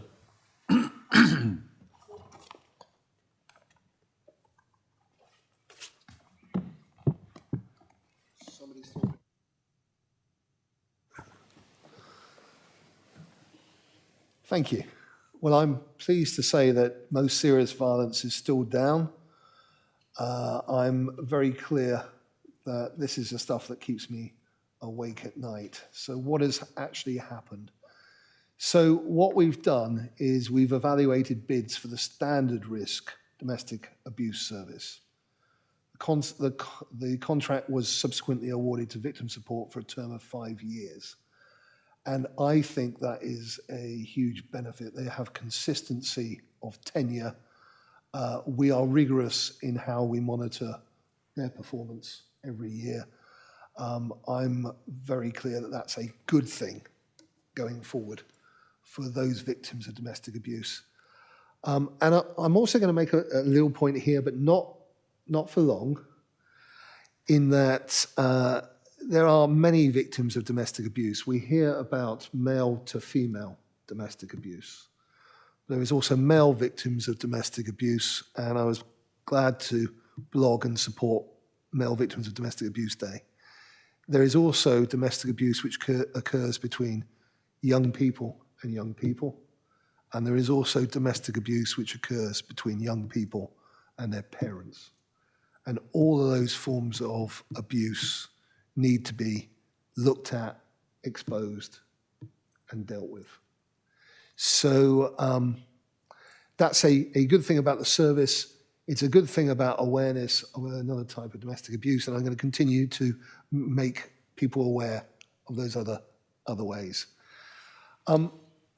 One of the other things we did was approve continuation of funding to Circle Southwest. This is for behaviour changing courses for prison leavers and young people on bail for sexual offences. So this is trying to address the issue of a perpetrator where they've committed to try and change their behaviour so they don't continue with that perpetration of crime. When I look at the addiction and substance misuse, that work has continued. You know I could wax lyrical about all the work that's going on there for at least an hour and a half, Chair, but I'm not going to. Sufficient to say there's 2 big ticket items during this quarter. Operation Scorpion continued. That's where the 5 forces come together. Made a number of significant arrests, seized cash, closed county lines, and safeguarded children. Also significantly, a new programme of drug education has been created for schools in Dorset. I commissioned the Talk About Trust to basically talk about illegal gateway drugs. So they will talk about alcohol, they will talk about vapes, they will talk about cannabis, they will talk about other gateway drugs and county lines. They have 4 modules. This is a very different approach to what the Force does with their safer schools, because we need different messaging and different ways of communication in order to address it with our young people. It is not for reassurance the don't say no approach of Grange Hill, which is known not to work. It is about showing young people in groups the evidence of why these illegal drugs should not be taken, but allowing them to make their own decisions, coming to their own conclusions. I'm very excited about that. I will be, with the Talk About Trust, presenting to every head teacher in Bournemouth, Christchurch and Poole later this week on that. If we look at child abuse, Operation Encompass, police and Dorset Council have collaborated to formalise enhanced information sharing processes around early help, particularly in the early years setting.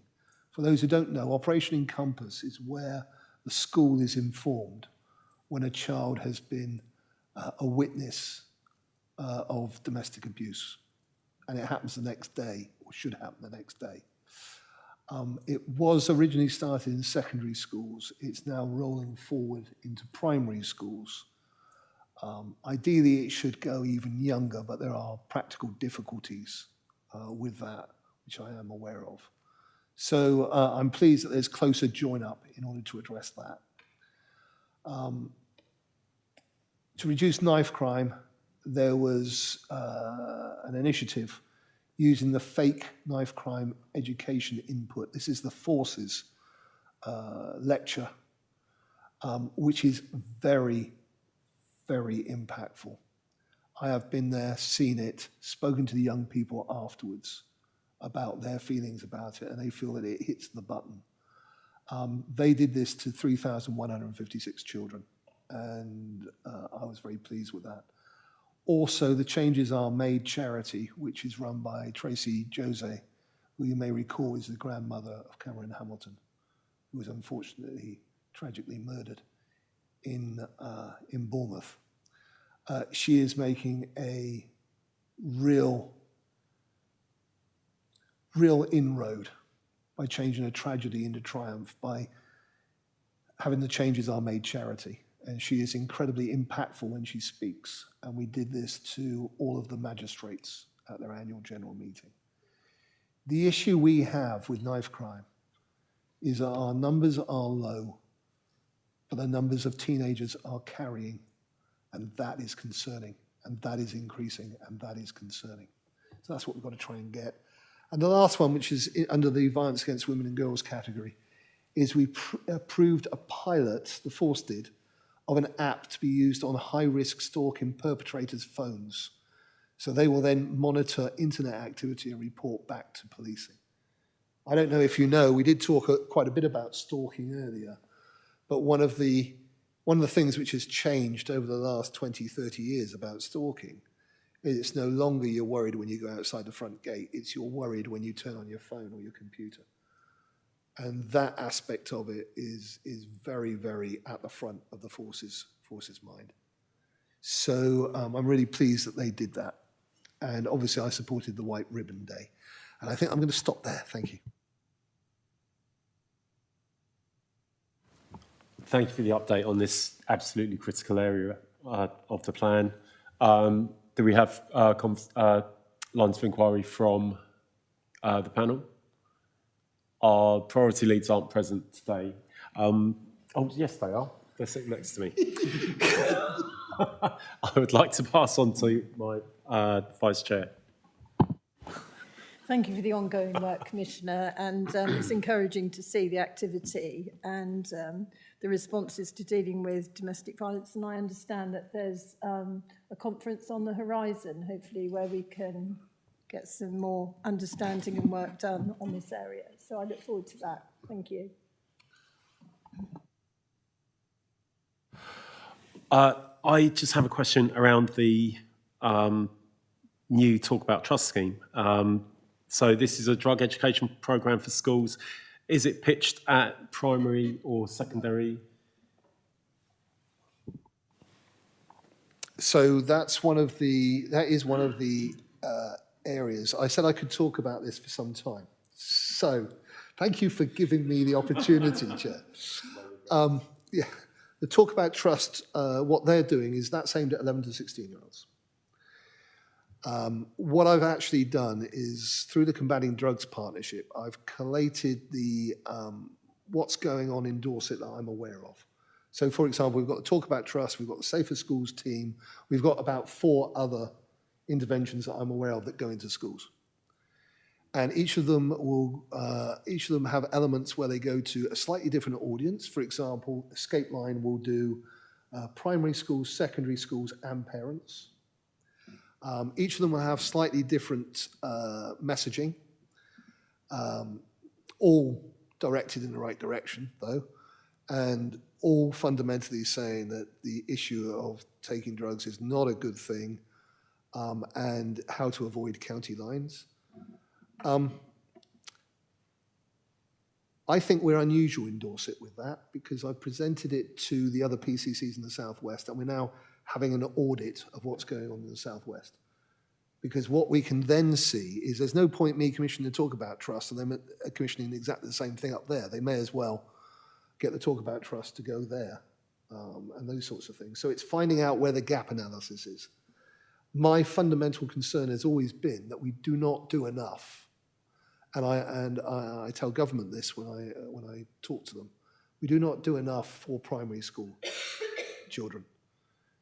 We don't do enough generally from the point of view of, we don't talk about consent early enough, we don't talk about knives early enough, we don't talk about drugs early enough. But it has to be done in an age-appropriate way. So the 2 years before transition to secondary school, so year 5, year 6, that time is one of the critical times. And I think that we need more in that area. And I'm trying to get that done, basically. So really good question. Very useful answer, both for my community and for me personally. Both of my daughters are in that primary age group, and it is a particular concern. Do we have further questions? Councillor Trent. Yes, thank you. You referred to there's been a drop in knife crime, but there's been an increase in carrying knives. Is that around certain localities or is it general? And if it's around certain localities, is there scope to have a, well, for want of a better word, a sort of a hit squad approach to doing that so that the people who carry them feel wary of doing it? Because, you know, or is it just a general thing that you can't really pin down? So the first part of that question is really an operational question about geography. I think it's fair to say, and I'm looking at my guys here, they'll correct me if I'm saying something which isn't quite right, but I think it's fair to say that we are more concerned in urban areas than we are rural areas around the issue of knives. But it isn't really about geography, okay? Because we have done that. I have given funding to Dorset Police for knife arches to be used, for example, and they've used them in the centre of Bournemouth, for example, at the train station. I've given them knife arches. I've made certain every patrol car has a knife wand so they can search for knives. But fundamentally, this isn't an enforcement issue. The problem is the demographic. The demographic is that youngsters are carrying knives, and that's where the increase is where we're seeing it. And therefore, it is about changing that philosophy. There are so many myths. One myth is that you're protecting yourself. You're not. You're much more likely to get hurt if you carry a knife. Another myth is that it is glamorous. It isn't. Absolutely not. But that is the problem. And it's changing the mindset, which is why I've been campaigning for the Violence Reduction Unit. So we've got more youth workers. It's about changing the ideas that knife carrying is good. That's what we need to do. So the enforcement side, yes, that happens. The force has been equipped. They will know where knife incidents are most prevalent in Dorset and will be addressing it. It's changing the philosophy amongst our young people that we need to do. And let's face it, there is an interlink with the whole scenario of drugs, because the organised crime groups are very happy to get them to carry knives. It's part of the whole mythos, if you like. So we've got to keep pushing back on that. And that's why I'm looking at, that's why I've got a violence reduction and prevention manager who is looking at what else can be done without the funding of a VRU in order to address this issue. Is that comprehensive enough, Chair? Councillor Trent, does that answer your question? Yeah, it does. It does to a point, but actually relating back to, I think it was your previous question about, you know, age groups, there does seem to be some sort of trends, and I can only go by what I see on national coverage of, you know, there being a, I think I've lost the thread of that one, but, you know, I do feel that there's an element of peer pressure, and as you have said, there's rather incorrect assumption that it's cool to carry a knife sort of thing. But, you know, I'm perhaps wondering whether late primary school age group might be an area that, you know, where it starts. I don't know how much information you've got on, you know, and when youngsters start to carry the knives, when they start to become aware of that kind of thing, because I do agree that it needs to be the attitude that causes young people to carry knives is the worrying thing. And even if there was a non-threatening intervention when they sort of started to show signs of it, or, you know, started to come in with, you know, penknives or whatever, there's got to be something to kind of get in there with. I think we're in danger of agreeing violently, because I think I said earlier, I'd like to see more education around consent, knives and drugs in primary schools around 5 and 6. So I'm in agreement with that. Safer schools, I think, are focused on the secondary schools for knife education. Yeah. So knife education, I think, is wholly focused on the secondary schools. And I think with that one, you've got to be, I think we've got to be careful and, if you like, customer-led. And my point is this: there will be some schools where perhaps it is absolutely right to go in there and talk about that. There will be other schools where maybe it's not, because there isn't a problem. That one, I think we've got to be very careful. I am aware, right, from the drugs perspective again, that we have a 6-year-old in Somerset who is in county lines. I know that there's kids here in a primary school playground who are pretending to be drug lords. So we've got to do something about racking that back as well. So I agree with you. It's part of what I'm trying to do is to check that we're going down enough to primary school age. Because I think the more education and awareness we do, the better in this regard. So I'm violently agreeing with you, Councillor Trent.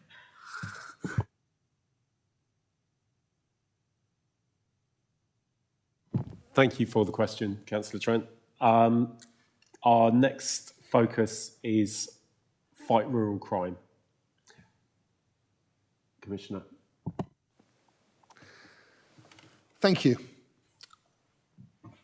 Well, I am aware that I need to be succinct, so I will try and be succinct. I think it's kind of important. Let's look at this. Acquisitive crime.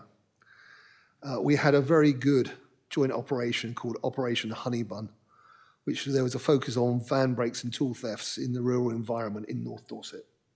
I know that because I was on a radio station talking about it. I am really pleased that they put in place this operation, which took into account 50 incidents. They arrested 3 suspects and one's remanded. And guess what? It has stopped happening. That is what the rural crime team can do in association with their neighbourhood policing team partners. And that is, I'm very pleased about. You heard about in the Chief's thing about £2.2 million worth of stolen goods in the last 2 years. I'll remind you that before I became Police and Crime Commissioner, you had 1 PC and 1 or 2 PCSOs. They're now knocking it out the park. But there's still bits to be done, okay? Because heritage crime is something which has only come to the fore in the last 2 or 3 years. So I attended a roundtable event in order to look at that and look at what extra work we could be doing. We've got a lot of heritage in Dorset. We've got more hill forts than you can shake a stick at, for example. 42, I think somebody told me. I may be wrong in the number, but we've got a significant number. And heritage crime then is now very clearly on our agenda. And that ranges everything from night hawking, somebody going out with a metal detector where they shouldn't, to organised crime stealing lead off of church roofs. So I'm pleased, and there'll be more news about that as we go forward.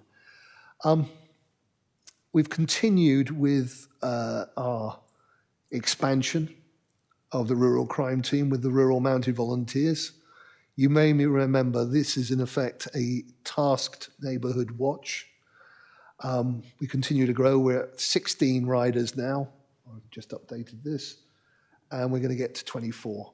And they are beginning to have a real effect in the reports they are beginning to able to give into the police about what they're seeing going on. Because of the importance of rural crime to the people of Dorset, generally, the fact that we have a significant rural geography, I've become a board member of the National Rural Crime Network, in order that I can feed in Dorset's view and also feedback. They are lobbying to address basically laws relating to equipment theft. It is bonkers to me that the ATVs, the quad vehicles, you can start some of them very, very easily. And they should have proper keys, right? Proper keys that are individual to each one. And I know that there is a lobby and indeed a bill going through Parliament looking at equipment theft and what can be done to persuade manufacturers to make their things more secure.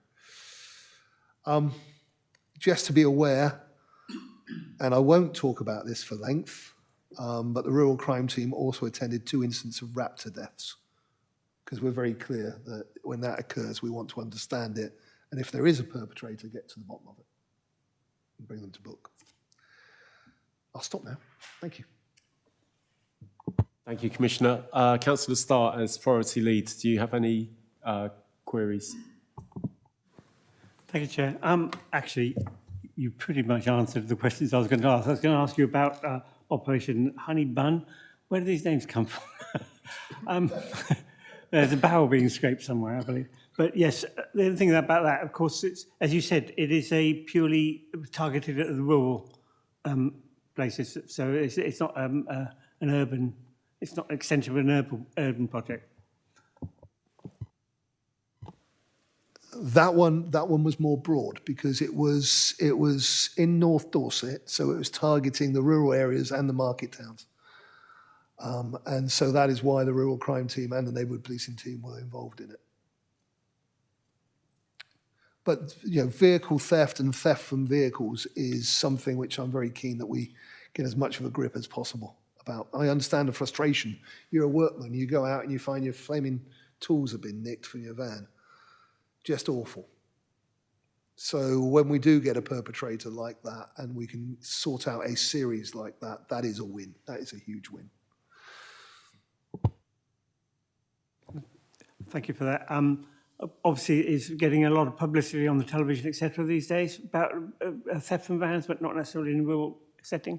But I'm also reassured that what you said about wildlife crime.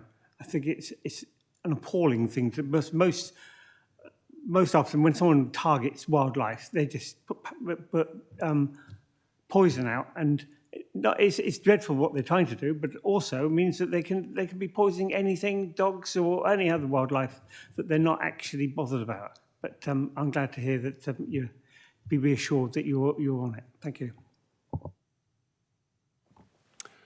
Thank you for the questioning, Councillor Starr, and thank you for the responses, Commissioner. We move on to the priority area of put victims and communities first. Commissioner, would you update? Yes, absolutely. I think what I'll do is, in the interest of time, I will go through the high points. So one of the things which we know does work is restorative justice. And so we've taken a review of the service. So basically we've updated the specification in preparation to go out to market with a new contract. And we'll see where that goes. I'm very clear that restorative justice is a useful tool for both victim and indeed perpetrator, but it has to be victim driven from the point of view of how it works. Also, the victim service contract, this is the support contract for volume crime. We've re-awarded that to victim support for a term of 5 years. This will continue to ensure that victims can access timely and high-quality services, aiding their coping and recovery. Again, I'm happy that we're doing that for 5 years. They've got stability around that. Victim support, I think, is incredibly vital. And something I like about the way that victim support do it is that they look at each victim individually in order to make certain that they're helping them appropriately. My Director of Operations also basically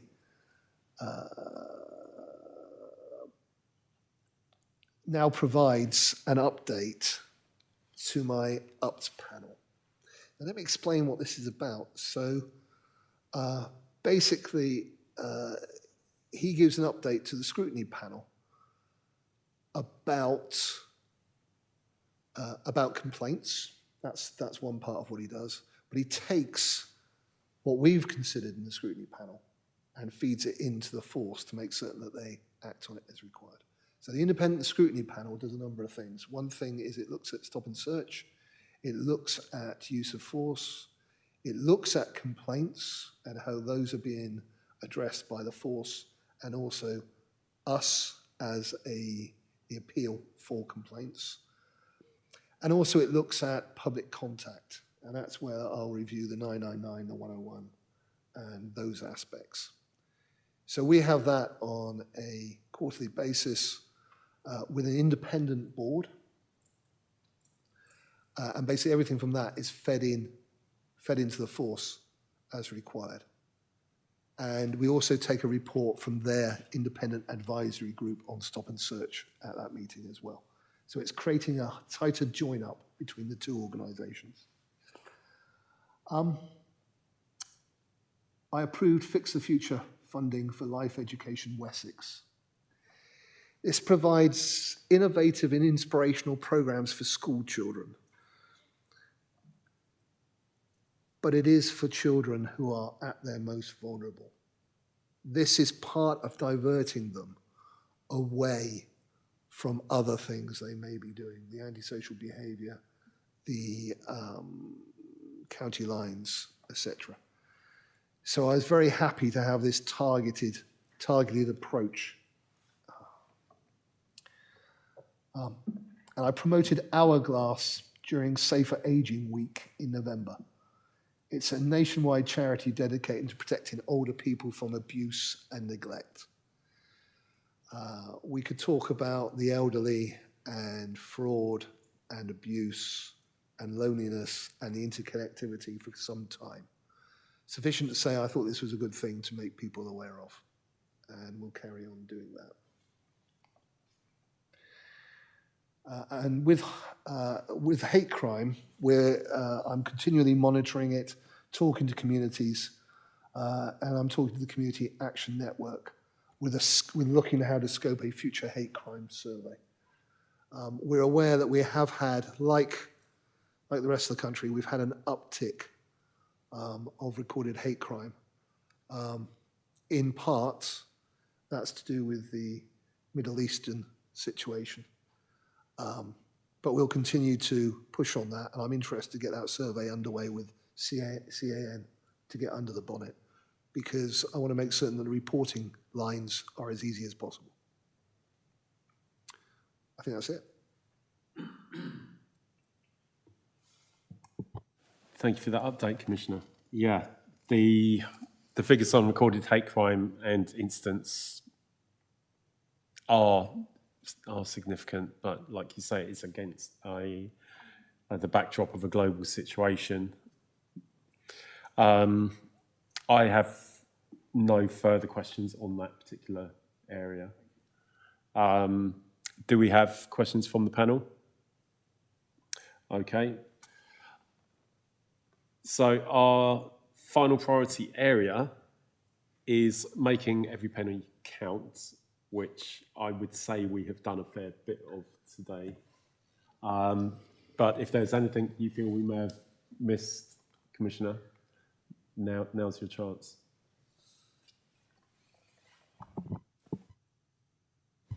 Chair, I don't think it would be fair for me to submit the panel to another rant about the national funding formula or anything of that nature. I'm very clear where I stand on that. When I look down the elements within this, I think we have covered them or touched on them.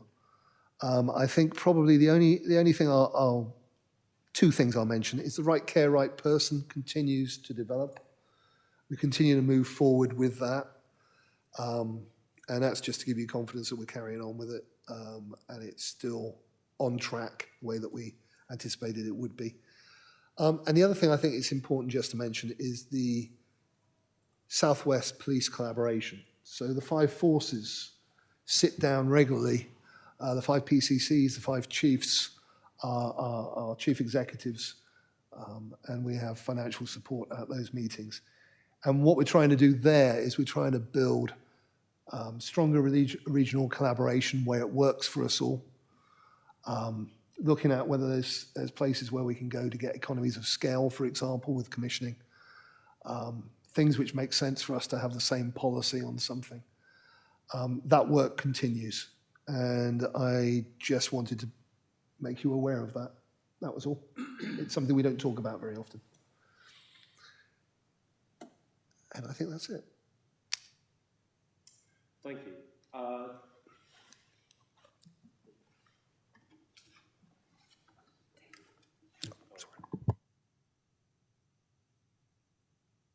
They will automate this process at some point in the future when the technology becomes available.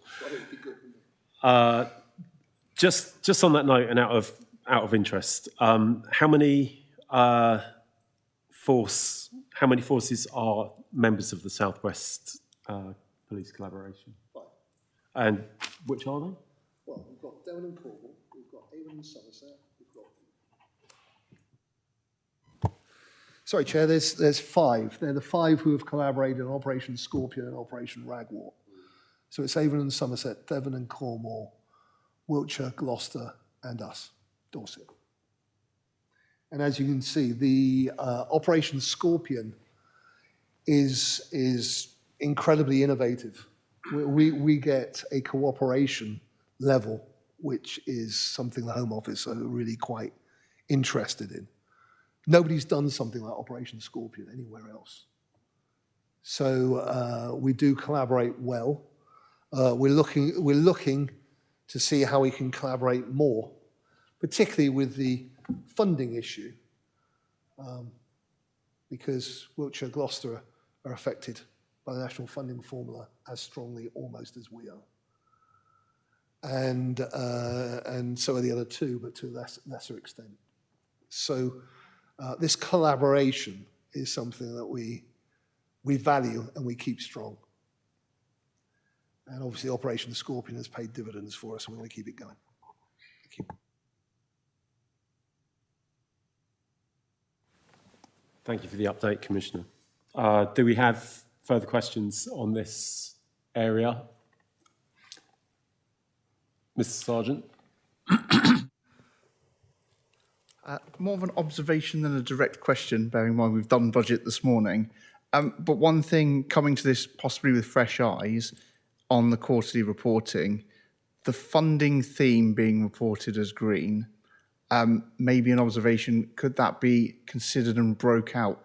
Not that I would break down many of these themes, but clearly funding framework sits within that. And I think there's a difference between that issue and the great work you guys are doing with budget, working within the financial constraints. And I think if you were to RAG status those, at the moment, the RAG for funding shows green, but do we truly think that's where it is? I think we are, in terms of budget, working within realities of where we are, but I think given the weight and the gravity, pulling that one out might be an idea.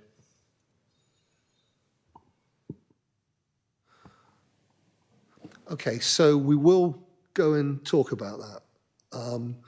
The thing is this is meant to be an evaluation of what we're doing.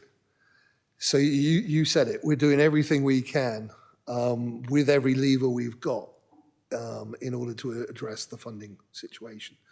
And in that context, I'll probably say that is green. But what you're talking about is the overall funding situation.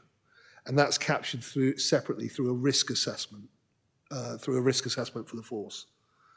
So we will have a natter about it, but I think we're probably pretty comfortable with the way we're doing it, as long as it's understood what we're doing, if you see what I mean, with that caveat on it. Does that make sense? Yeah, if I can. No, I think it makes sense. I think just within those priorities, I take on board that you're doing as much. I just wonder that as you go down this road, there are two very different issues that are captured in that same bucket, but happy to discuss it later. I think you do raise a really good point there, and that is worth having a discussion about offline potentially.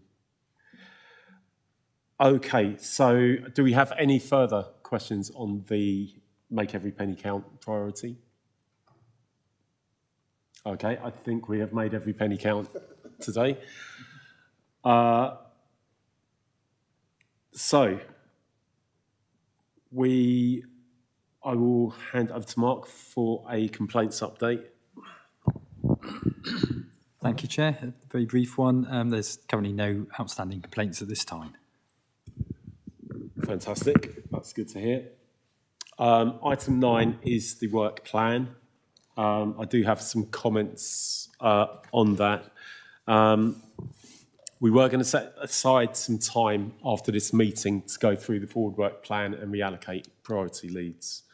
Given the low panel member turnout that we have currently, and also with the success of the Teams pre-meet that we did last week, I would like to propose that we do the priority lead allocation and the forward work plan development as a Teams meeting to be scheduled over the next 4 weeks, because we need to have this work plan in operation for the OPCC to be aware, and to develop lines of inquiry for our next panel meeting.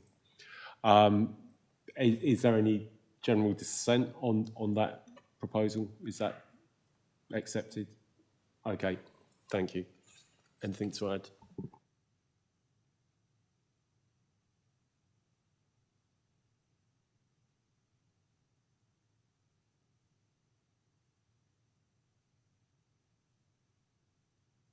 Okay. My colleague informs me that we have a protocol in terms of letting you know what our lines of inquiry are, and that's actually based on a certain amount of days after the panel meeting takes place. My colleague also informs me that we have an unusually long gap between panels from February to the next one. If it's agreeable with the OPCC, we will prioritise the forward work plan to give you plenty of notice. Yep, okay. Thank you.